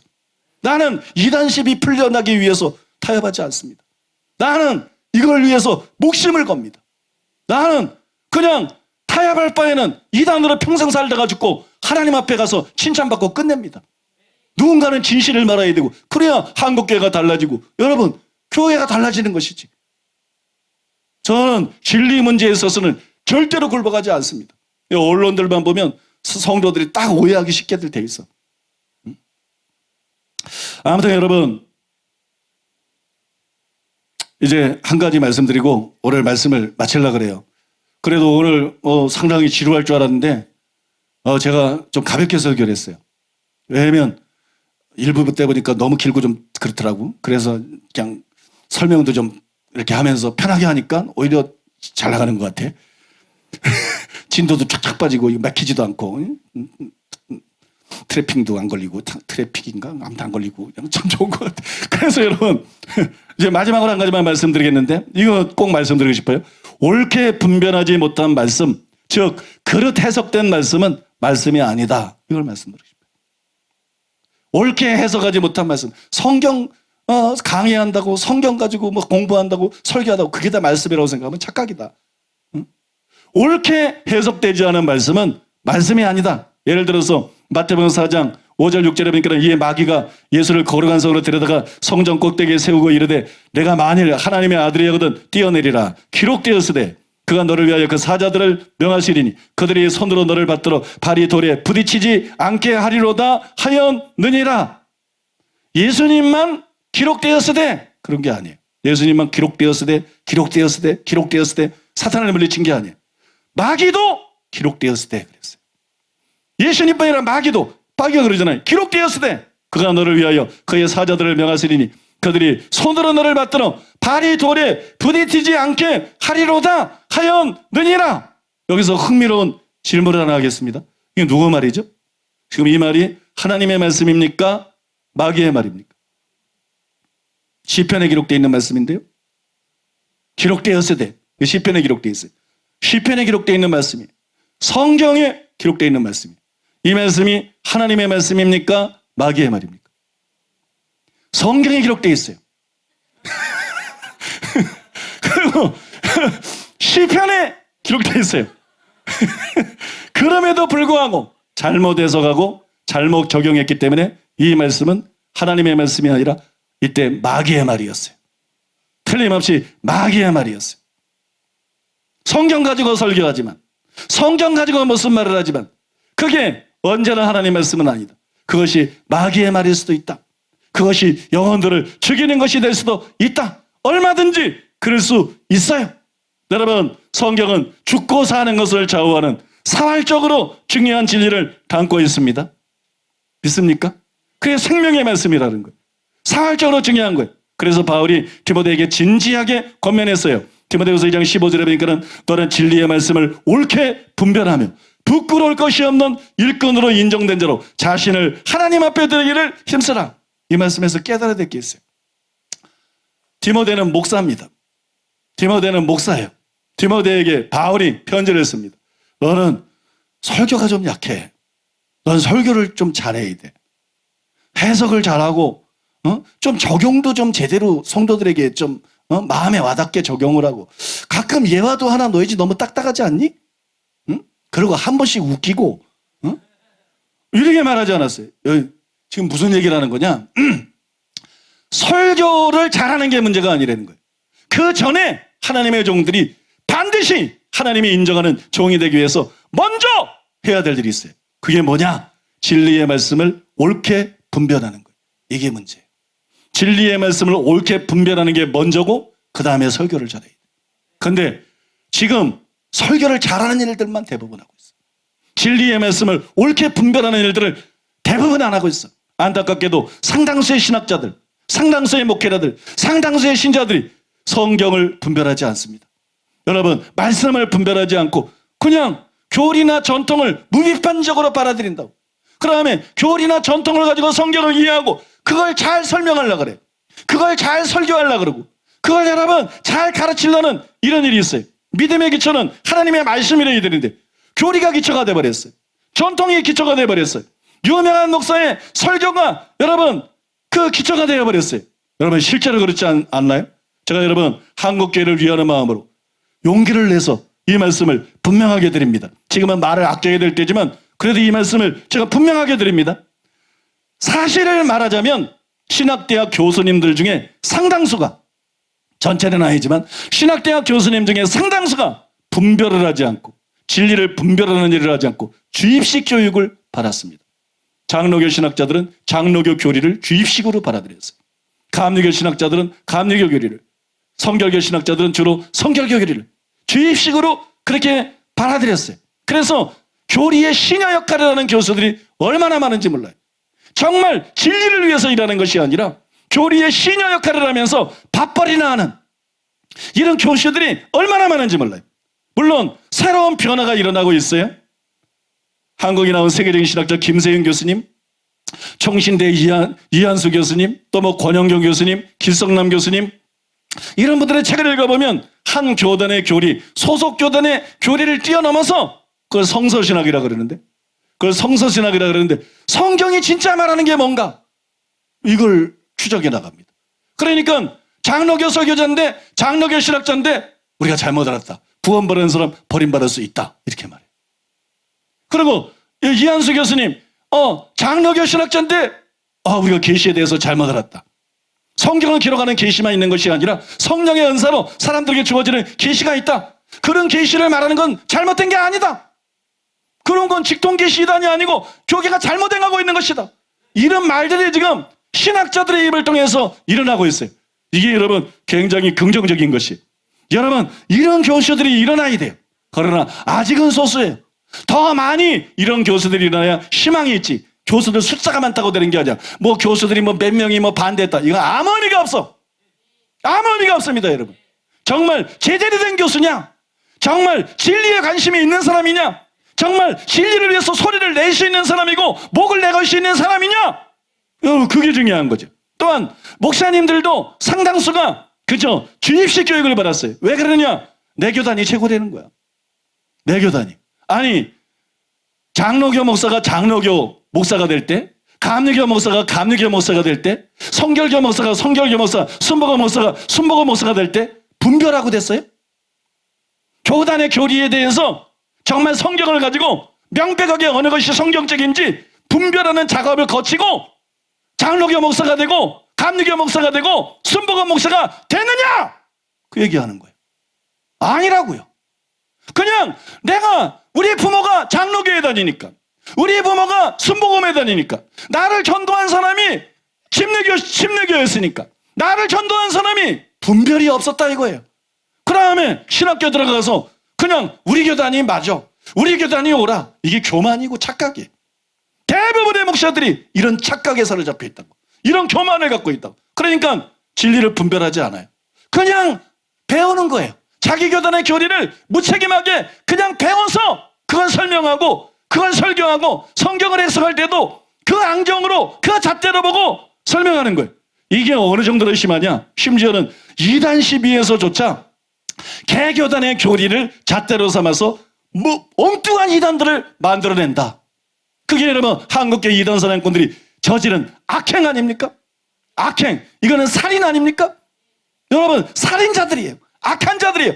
절대로 천국 들어가지 못할 자들이에요. 반드시 지옥에 갈 자들이에요. 여러분 어떻게 장로교단 교리를 가지고 감리교단, 성결교단 교리 간 걸 이단이라고 그러는 거야. 나를 이단이라고 증명한 때린 장로교단의 발표문 들어보세요. 구원받은 사람 버림받은 사람. 그러면 왜 웨슬리 이단이라고 안 그러나? 그러면 왜 감리교단 이단이라고 안 그러나? 그러면 왜 성결교단 이단이라고 안 그러나? 이런 말도 안 되는 소리가 어디 있어요. 이것이 교만이고 오만이고 독선이다. 이것이 착각이다. 목회자들이 말씀 분별을 하지 않고 그냥 주입식으로 자기 교단의 교리를 받아들이고 배워가지고 그거를 앵무새처럼 설교하고 있다. 이게 심각한 문제고 영혼들에 대한 심각한 위협이다. 이걸 말씀드리는 거예요. 그 다음에 성도님들은 달라요. 성도님들만 정신을 차려도 목회자들이 이렇게 못해. 목회자들만 정신 차려도 신학자들이 이렇게 못해. 근데 똑같아. 신학자들이나 목사들이나 신자들이나 똑같아. 성도님들도 상당수가 주입식 교육을 받고 있어요. 설교를 들을 때 우리 교회가 오라. 우리 교회가 최고야. 우리 교회 담임 목사님이 오라. 담임 목사님의 설교가 우리 교회 가르침이 성경적인가 아닌가? 베레아 사람들이 그랬잖아요. 베레아 사람들이 바울의 설교를 들으면서 바울은 대사도인데 바울은 위대한 사도인데 바울이 맞는 건 맞겠지. 아멘 아멘 이러지 않았어요. 성경을 가지고 이게 맞나 틀리나 분별할 수 있다니까. 신학자가 아니래도 목사가 아니래도. 여러분 믿습니까? 자꾸 뭐 이단 시비하면서도 교수들의 검증이 없다. 교수들의 검증이 왜 필요해? 이단인 거 아닌 건 평신도도 알아. 믿습니까? 양심이 없어가지고 거짓말로 매달놓고 고치지 않는 거지. 양심이 없는 게 문제지. 뭐 교수가 거기 뭐가 필요해? 교수가. 응? 여러분 평신도들도 말씀을 분별하고 알 수 있는 것인데, 평신도들도 이단이냐 아니냐 성경 기준되면 그냥 알아볼 수 있는 것인데, 여러분 믿습니까? 얼마나 말도 안 되는 허튼 소리들을 하는지 몰라요. 정말 얼마나 말도 안 되는 허튼 소리들을 하는지. 여러분 베레아 사람들은 사도 바울의 설교를 들으면서도 그냥 아멘하지 않았다고, 그냥 믿지 않았다고, 그냥 받아들이지 않았다고. 성경을 가지고 과연 그러한가 분별했다고. 그 다음에 설교를 받아들였다고. 그래서 성도들이 이렇게 했어야 된다는 거예요. 어느 교회를 다니는 성도든지 대한민국의 모든 성도들도 이렇게 했어야 된다고. 설교를 들으면서 저 목사님 설교가 진짜 성경적인가? 우리 교회 목사님 설교가 진짜 성경적인가? 비성경적이다. 그럼 교회 옮겨야지. 성경적으로 설교하는 목사님을 따라야지. 그게 진리, 바른 길로 인도하는 것인데. 믿습니까? 근데 관심이 없어. 교회 크면, 유명한 교회면, 명품 교회면, 뭐 시설이 잘 돼 있으면, 뭐 이런 거 저런 거 해가지고 말씀을 분별하지 않아. 자기 영혼에 대해서 책임을 지지 않아요. 책임감을 가지고 분별하고 행동하지 않는다는 거예요. 저는 여러분 자신 있게 여러분에게 도전할 수 있어요. 여러분 제 설교를 분별하세요. 제 설교를 분별하되 교리 갖고 분별하지 말아요. 교리는 자가 아니야. 그건 삐뚤삐뚤한 거야. 그걸 가지고 뭘 분별해 볼 수 있어. 전통 가지고 분별하지 말아요. 당신이 아는 거 가지고 당신이 뭔데? 네가 신학자라도 네가 뭔데? 네가 목사라도 네가 뭔데? 네가 초대형 게임어서 네가 뭔데? 네가 신학대학 총장이라도 네가 뭔데 도대체? 네가 예수님이냐? 네가 성령님이냐? 네가 성경의 저자냐? 그건 네 생각일 뿐이지. 왜 자기가 아는 거 가지고 자기가 아는 걸 기준으로 삼아서 분별하느냐 이거예요. 자기가 아는 것이 아니라 베레아 사람들처럼 성경을 기준으로 삼아서 분별해야지. 여러분 믿습니까? 성경을 기준 삼아서 분별해야지. 나는 자신 있게 말씀드려요. 신학자들이요, 성경을 기준으로 내 설교를 분별해봐라. 그러면 네가 비성경적인 걸 알게 될 것이다. 목사들이요, 초대교회 목사들이요, 강해 설교로 유명한 목사들이요, 교리를 버리고 전통을 버리고 네 생각을 버리고 네가 배우고 알고 있는 걸 버리고 성경을 기준으로 삼아서 내 설교를 분별해봐라. 그러면 이것이 성경적인 것을 알게 될 것이다. 나는 성도 여러분에게도 자신 있게 말할 수 있어요. 여러분들이 내 설교를 성경을 기준 삼아서 분별해보세요. 그러면 내가 완전하지 않지만 누구 못지않게 철두철미하게 성경적이라는 걸 여러분이 아시게 될 거예요. 여러분이 뭐 때문에 이 교회 다녀요? 교회가 얼마나 많은데, 이 교회 다니면서 얼마나 많은 불이익을 당하는데, 결혼도 잘 못하는데, 파혼도 당하는데, 이혼도 당하는데, 계약도 당하는데, 직장에서도 쫓겨나는데, 관계들이 깨지고 얼마나 많은 불이익을 당하는데 왜 이 교회를 다녀요? 들어봤는데 성경적이더라. 그거 아닙니까 여러분? 어느 교단이 뭐라 그러든 이단사는 뭐라 그러든 들어봤는데 성경적이더라. 놀랄 정도로 성경적이더라. 그게 결국 발목 잡고 있는 거 아니에요 여러분? 그죠? 여러분, 우리는 성경을 가지고 말씀을 분별해야 될 줄로 믿습니다. 여러분, 어떤 사람들은 교수님들이 말씀을 분별한다고? 말씀을 분별 안 한다고? 그럴 리가 있나? 목사님들이 말씀 분별 안 한다고? 그럴 리가 있나? 성도들이 말씀을 분별 안 한다고? 그럴 리가 있나? 다 열심히 분별하는 것 같은데? 분별하죠. 분별합니다. 제가 그걸 모르는 게 아니에요. 근데 문제는 뭐냐? 교리를 기준으로 분별한다. 전통을 기준으로 분별한다. 자기가 배운 거, 자기가 아는 걸 기준으로 분별한다. 그건 분별이 아니라 속단이고, 그건 분별이 아니라 어설픈 판단이다. 믿습니까? 그건 분별이 아니다. 베레아 사람들처럼 성경을 기준으로 분별하는 일을 안 하고 있다는 걸 말씀드리는 거예요. 너무나 많은 신학자들이, 전부 다는 아니지만, 너무나 많은 목사들이, 역시 전부 다는 아니지만, 너무나 많은 신자들이, 그것이 교계의 어두움을 자꾸 불러오는 거예요. 사랑하는 여러분, 왜 말씀이 빛이기 때문에. 사랑하는 여러분, 자기를 합리화하지 마세요. 변명하지 마세요. 둘러대지 마세요. 하나님의 말씀, 성경을 기준으로 해서 여러분이 듣는 모든 걸 분별하세요. 여러분이 읽는 모든 책을 분별하세요. 여러분들이 이 교회를 다녀야 된다 그러면 성경적이라서 이 교회에 다녀야 되지. 정 때문에 다닐 필요 없어. 괜찮아. 갈 사람 다 가. 괜찮아. 어차피 2단, 3단 공격받으면서 줄 사람 줄기 때문에 괜찮아. 나 이제 다 적응돼서. 의리 때문이 아니고 정 때문에. 그런 거 필요 없어요. 성경적이기 때문에 나는 달리다. 베드로가 그랬잖아. 의리 때문에 정 때문이 아니야. 영생의 말씀이 주께 있음에 내가 네게로 가오리까. 말씀 때문에 이 교회에 다녀야 돼요. 여러분 믿습니까? 말씀 때문에, 말씀에 끌려서, 말씀이 중요하기 때문에. 아니 목사가 뭐가 중요해? 목사가 말씀 전하라고 세우는 거지. 그죠? 말씀이 바르지 않으면 그게 목사가 뭐야? 아무것도 아니지. 말씀을 바르게 전해야지. 성경을 바르게 해석하고 진리를 옳게 분별하고 성도들의 영혼을 위해서 올바른 설교를 하고 올바른 진리를 전하고 선포해야 그게 제대로 된 목사지. 그게 믿고 따라갈 수 있는 목사지. 여러분 믿으십니까? 그러니까 여러분 성경을 기준해서 분별하시기 바랍니다. 그래서 나는 이 얘기를 사실 여러분에게 드리는 게 아니야. 여러분은 몇 사람한테는 드리는 거야. 여러분 중에 일부한테는 들어가지만 여러분에게 드리는 게 아니라 나는 이 얘기를 한국교회 신학대학 교수들에게 예수님의 이름으로 말하는 거야.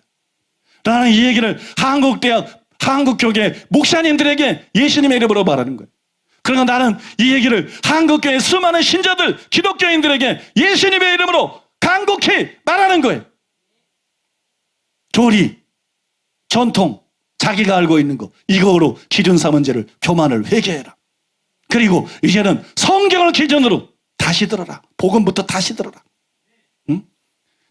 강해 설교 많이 들었다고 성경 제대로 아는 거 아니다. 제자 훈련 많이 단계를 거쳤다고 성경 제대로 아는 게 아니다. 성경을 기준으로 말씀을 구원론부터 하나하나 제대로 분별해라. 그러면 제대로 보이기 시작할 것이다.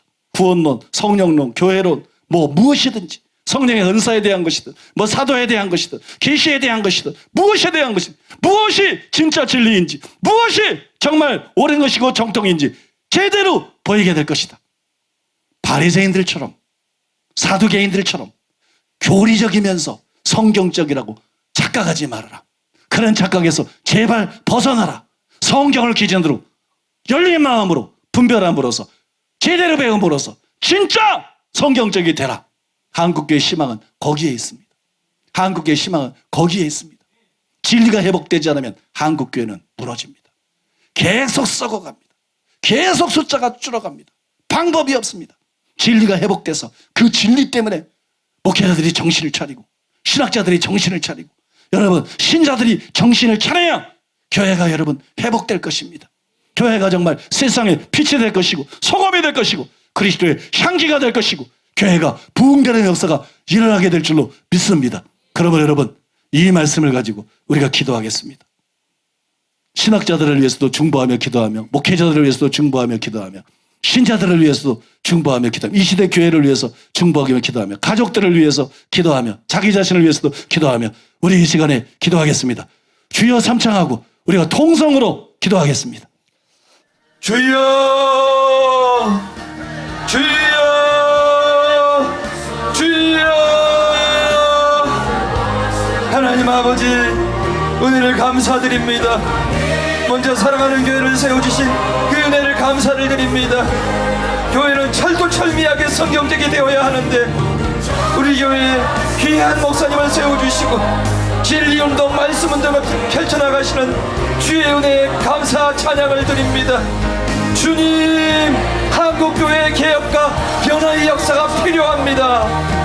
너무나도 전통적이고 교리적이고 종교적인 한국교회를 불쌍히 여겨 주시옵소서.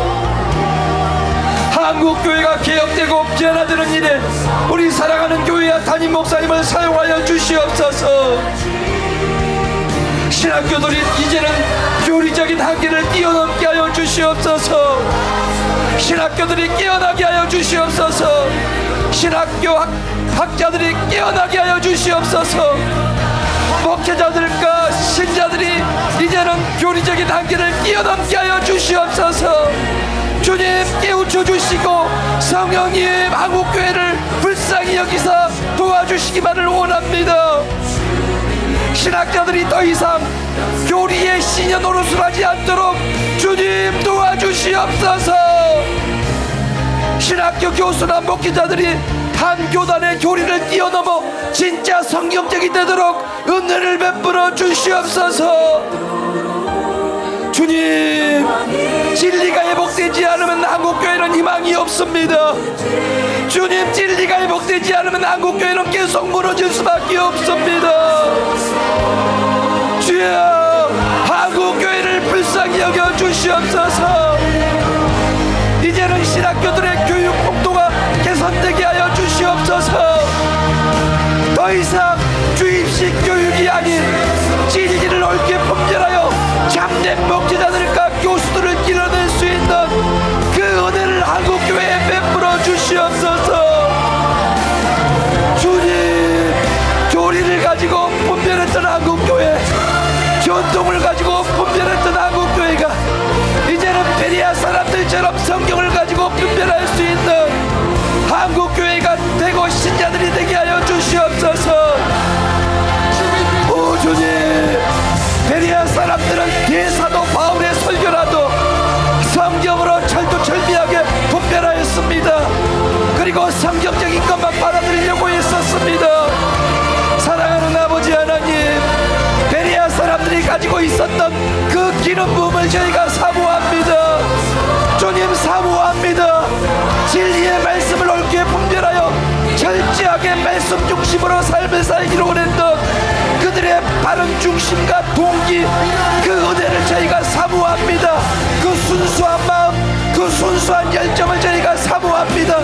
저희들에게 그 기름을 부어 주시옵소서. 주님, 이 시간 다시 한번 하나님의 아버지의 은혜를 감사드립니다. 성경적인 잣대로 분별하여 지금까지 살아가는 교회를 세우신 하나님 아버지의 사랑에 감사를 드립니다. 말씀에 철저하게 서 있으면서도 성령의 은사를 종교적이어서 부정하지 않고 성령의 역사를 인정하고 환영하는 교회가 되게 하여 주심을 감사드립니다. 그래서 분명한 말씀이 선포되고 병든 자가 치유되고 귀신이 떠나가고 기적이 일어나는 교회가 되게 해주신 것을 감사를 드립니다. 주님, 우리 교회를 통하여 수많은 영혼들이 구원받게 하여 주시옵소서. 수많은 교회들이 개혁되게 하여 주시옵소서. 수많은 불신자들이 구원받는 역사를 볼 수 있게 하여 주시옵소서. 주님, 우리 사랑하는 교회를 들어 사용하여 주시옵소서. 주님의 소원을 이루어드릴 수 있는 교회가 되기를 원합니다. 주님, 월요일부터 목요일까지 통합총회가 있습니다. 우리는 주님을 바라봅니다. 우리는 주님을 의지합니다. 우리는 사람을 의지하지 않습니다. 우리는 사람을 믿지 않을 것입니다. 우리는 주님을 믿고 주님을 의지합니다. 주님을 바라봅니다. 좋으신 주님, 역사해 주시옵소서. 주님, 우리 교회를 간섭하여 주시고 한국 교회를 깨어나게 하시고 한국 교회를 간섭하여 주시옵소서. 주님께서 일하여 주시옵소서. 주님께서 역사하셔서 좋은 결과가 있게 하여 주시옵소서. 그러나 그리 아니하실지라도 우리는 주님을 따라갈 것입니다. 우리는 진리와 생명의 좁은 길을 걸어갈 것입니다. 주님, 우리는 주님을 따라갈 것입니다. 우리는 진리를 따라갈 것입니다. 우리는 성령의 역사와 인도하심을 따라갈 것입니다.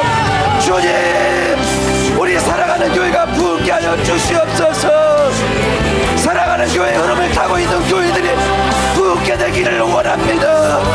주님, 이 땅의 교회들이 부흥케 되기를 원합니다. 주님, 부흥케 하여 주시옵소서. 눈을 귀가 열리게 하시고 보는 눈물이 열리게 하시고 깨닫는 마음을 이 땅의 교회들에게 부어주시옵소서. 진리의 목마른 수많은 영혼들이, 성령의 생수에 목마른 수많은 영혼들이 벌떼처럼 구름대처럼 몰려오는 역사가 올바른 진리의 교회들에게 나타나게 하여 주시옵소서. 그래서 주님이 맡기신 사명을 감당할 수 있는 우리 사랑하는 교회가 되게 하여 주시고 우리 교회의 흐름을 타는 교회들이 되도록 은혜를 베풀어 주시옵소서. 오 주님, 저희들이 주님의 울고 있는 소리를 듣게 하여 주시옵소서. 교회들을 향해서, 영혼들을 향해서 울고 있는 주님의 울음소리를 듣게 하여 주시옵소서.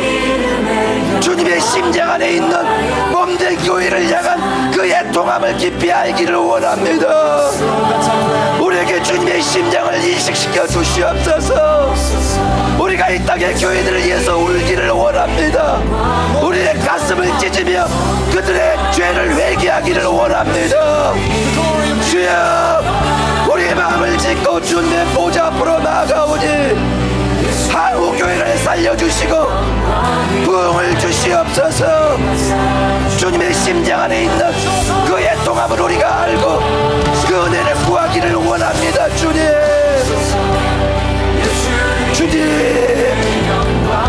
주님 도와주시옵소서. 주님, 교만을 회개합니다.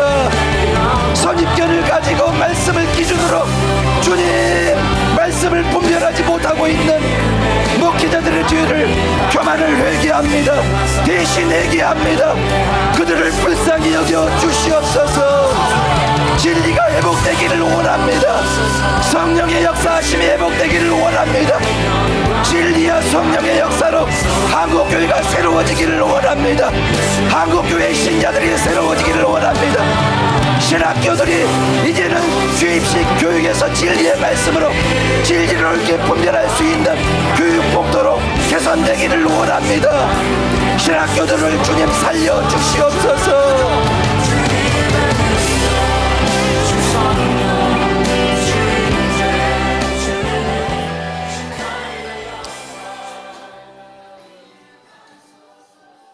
주님 감사드리며 존귀하신 예수님의 이름으로 기도드립니다.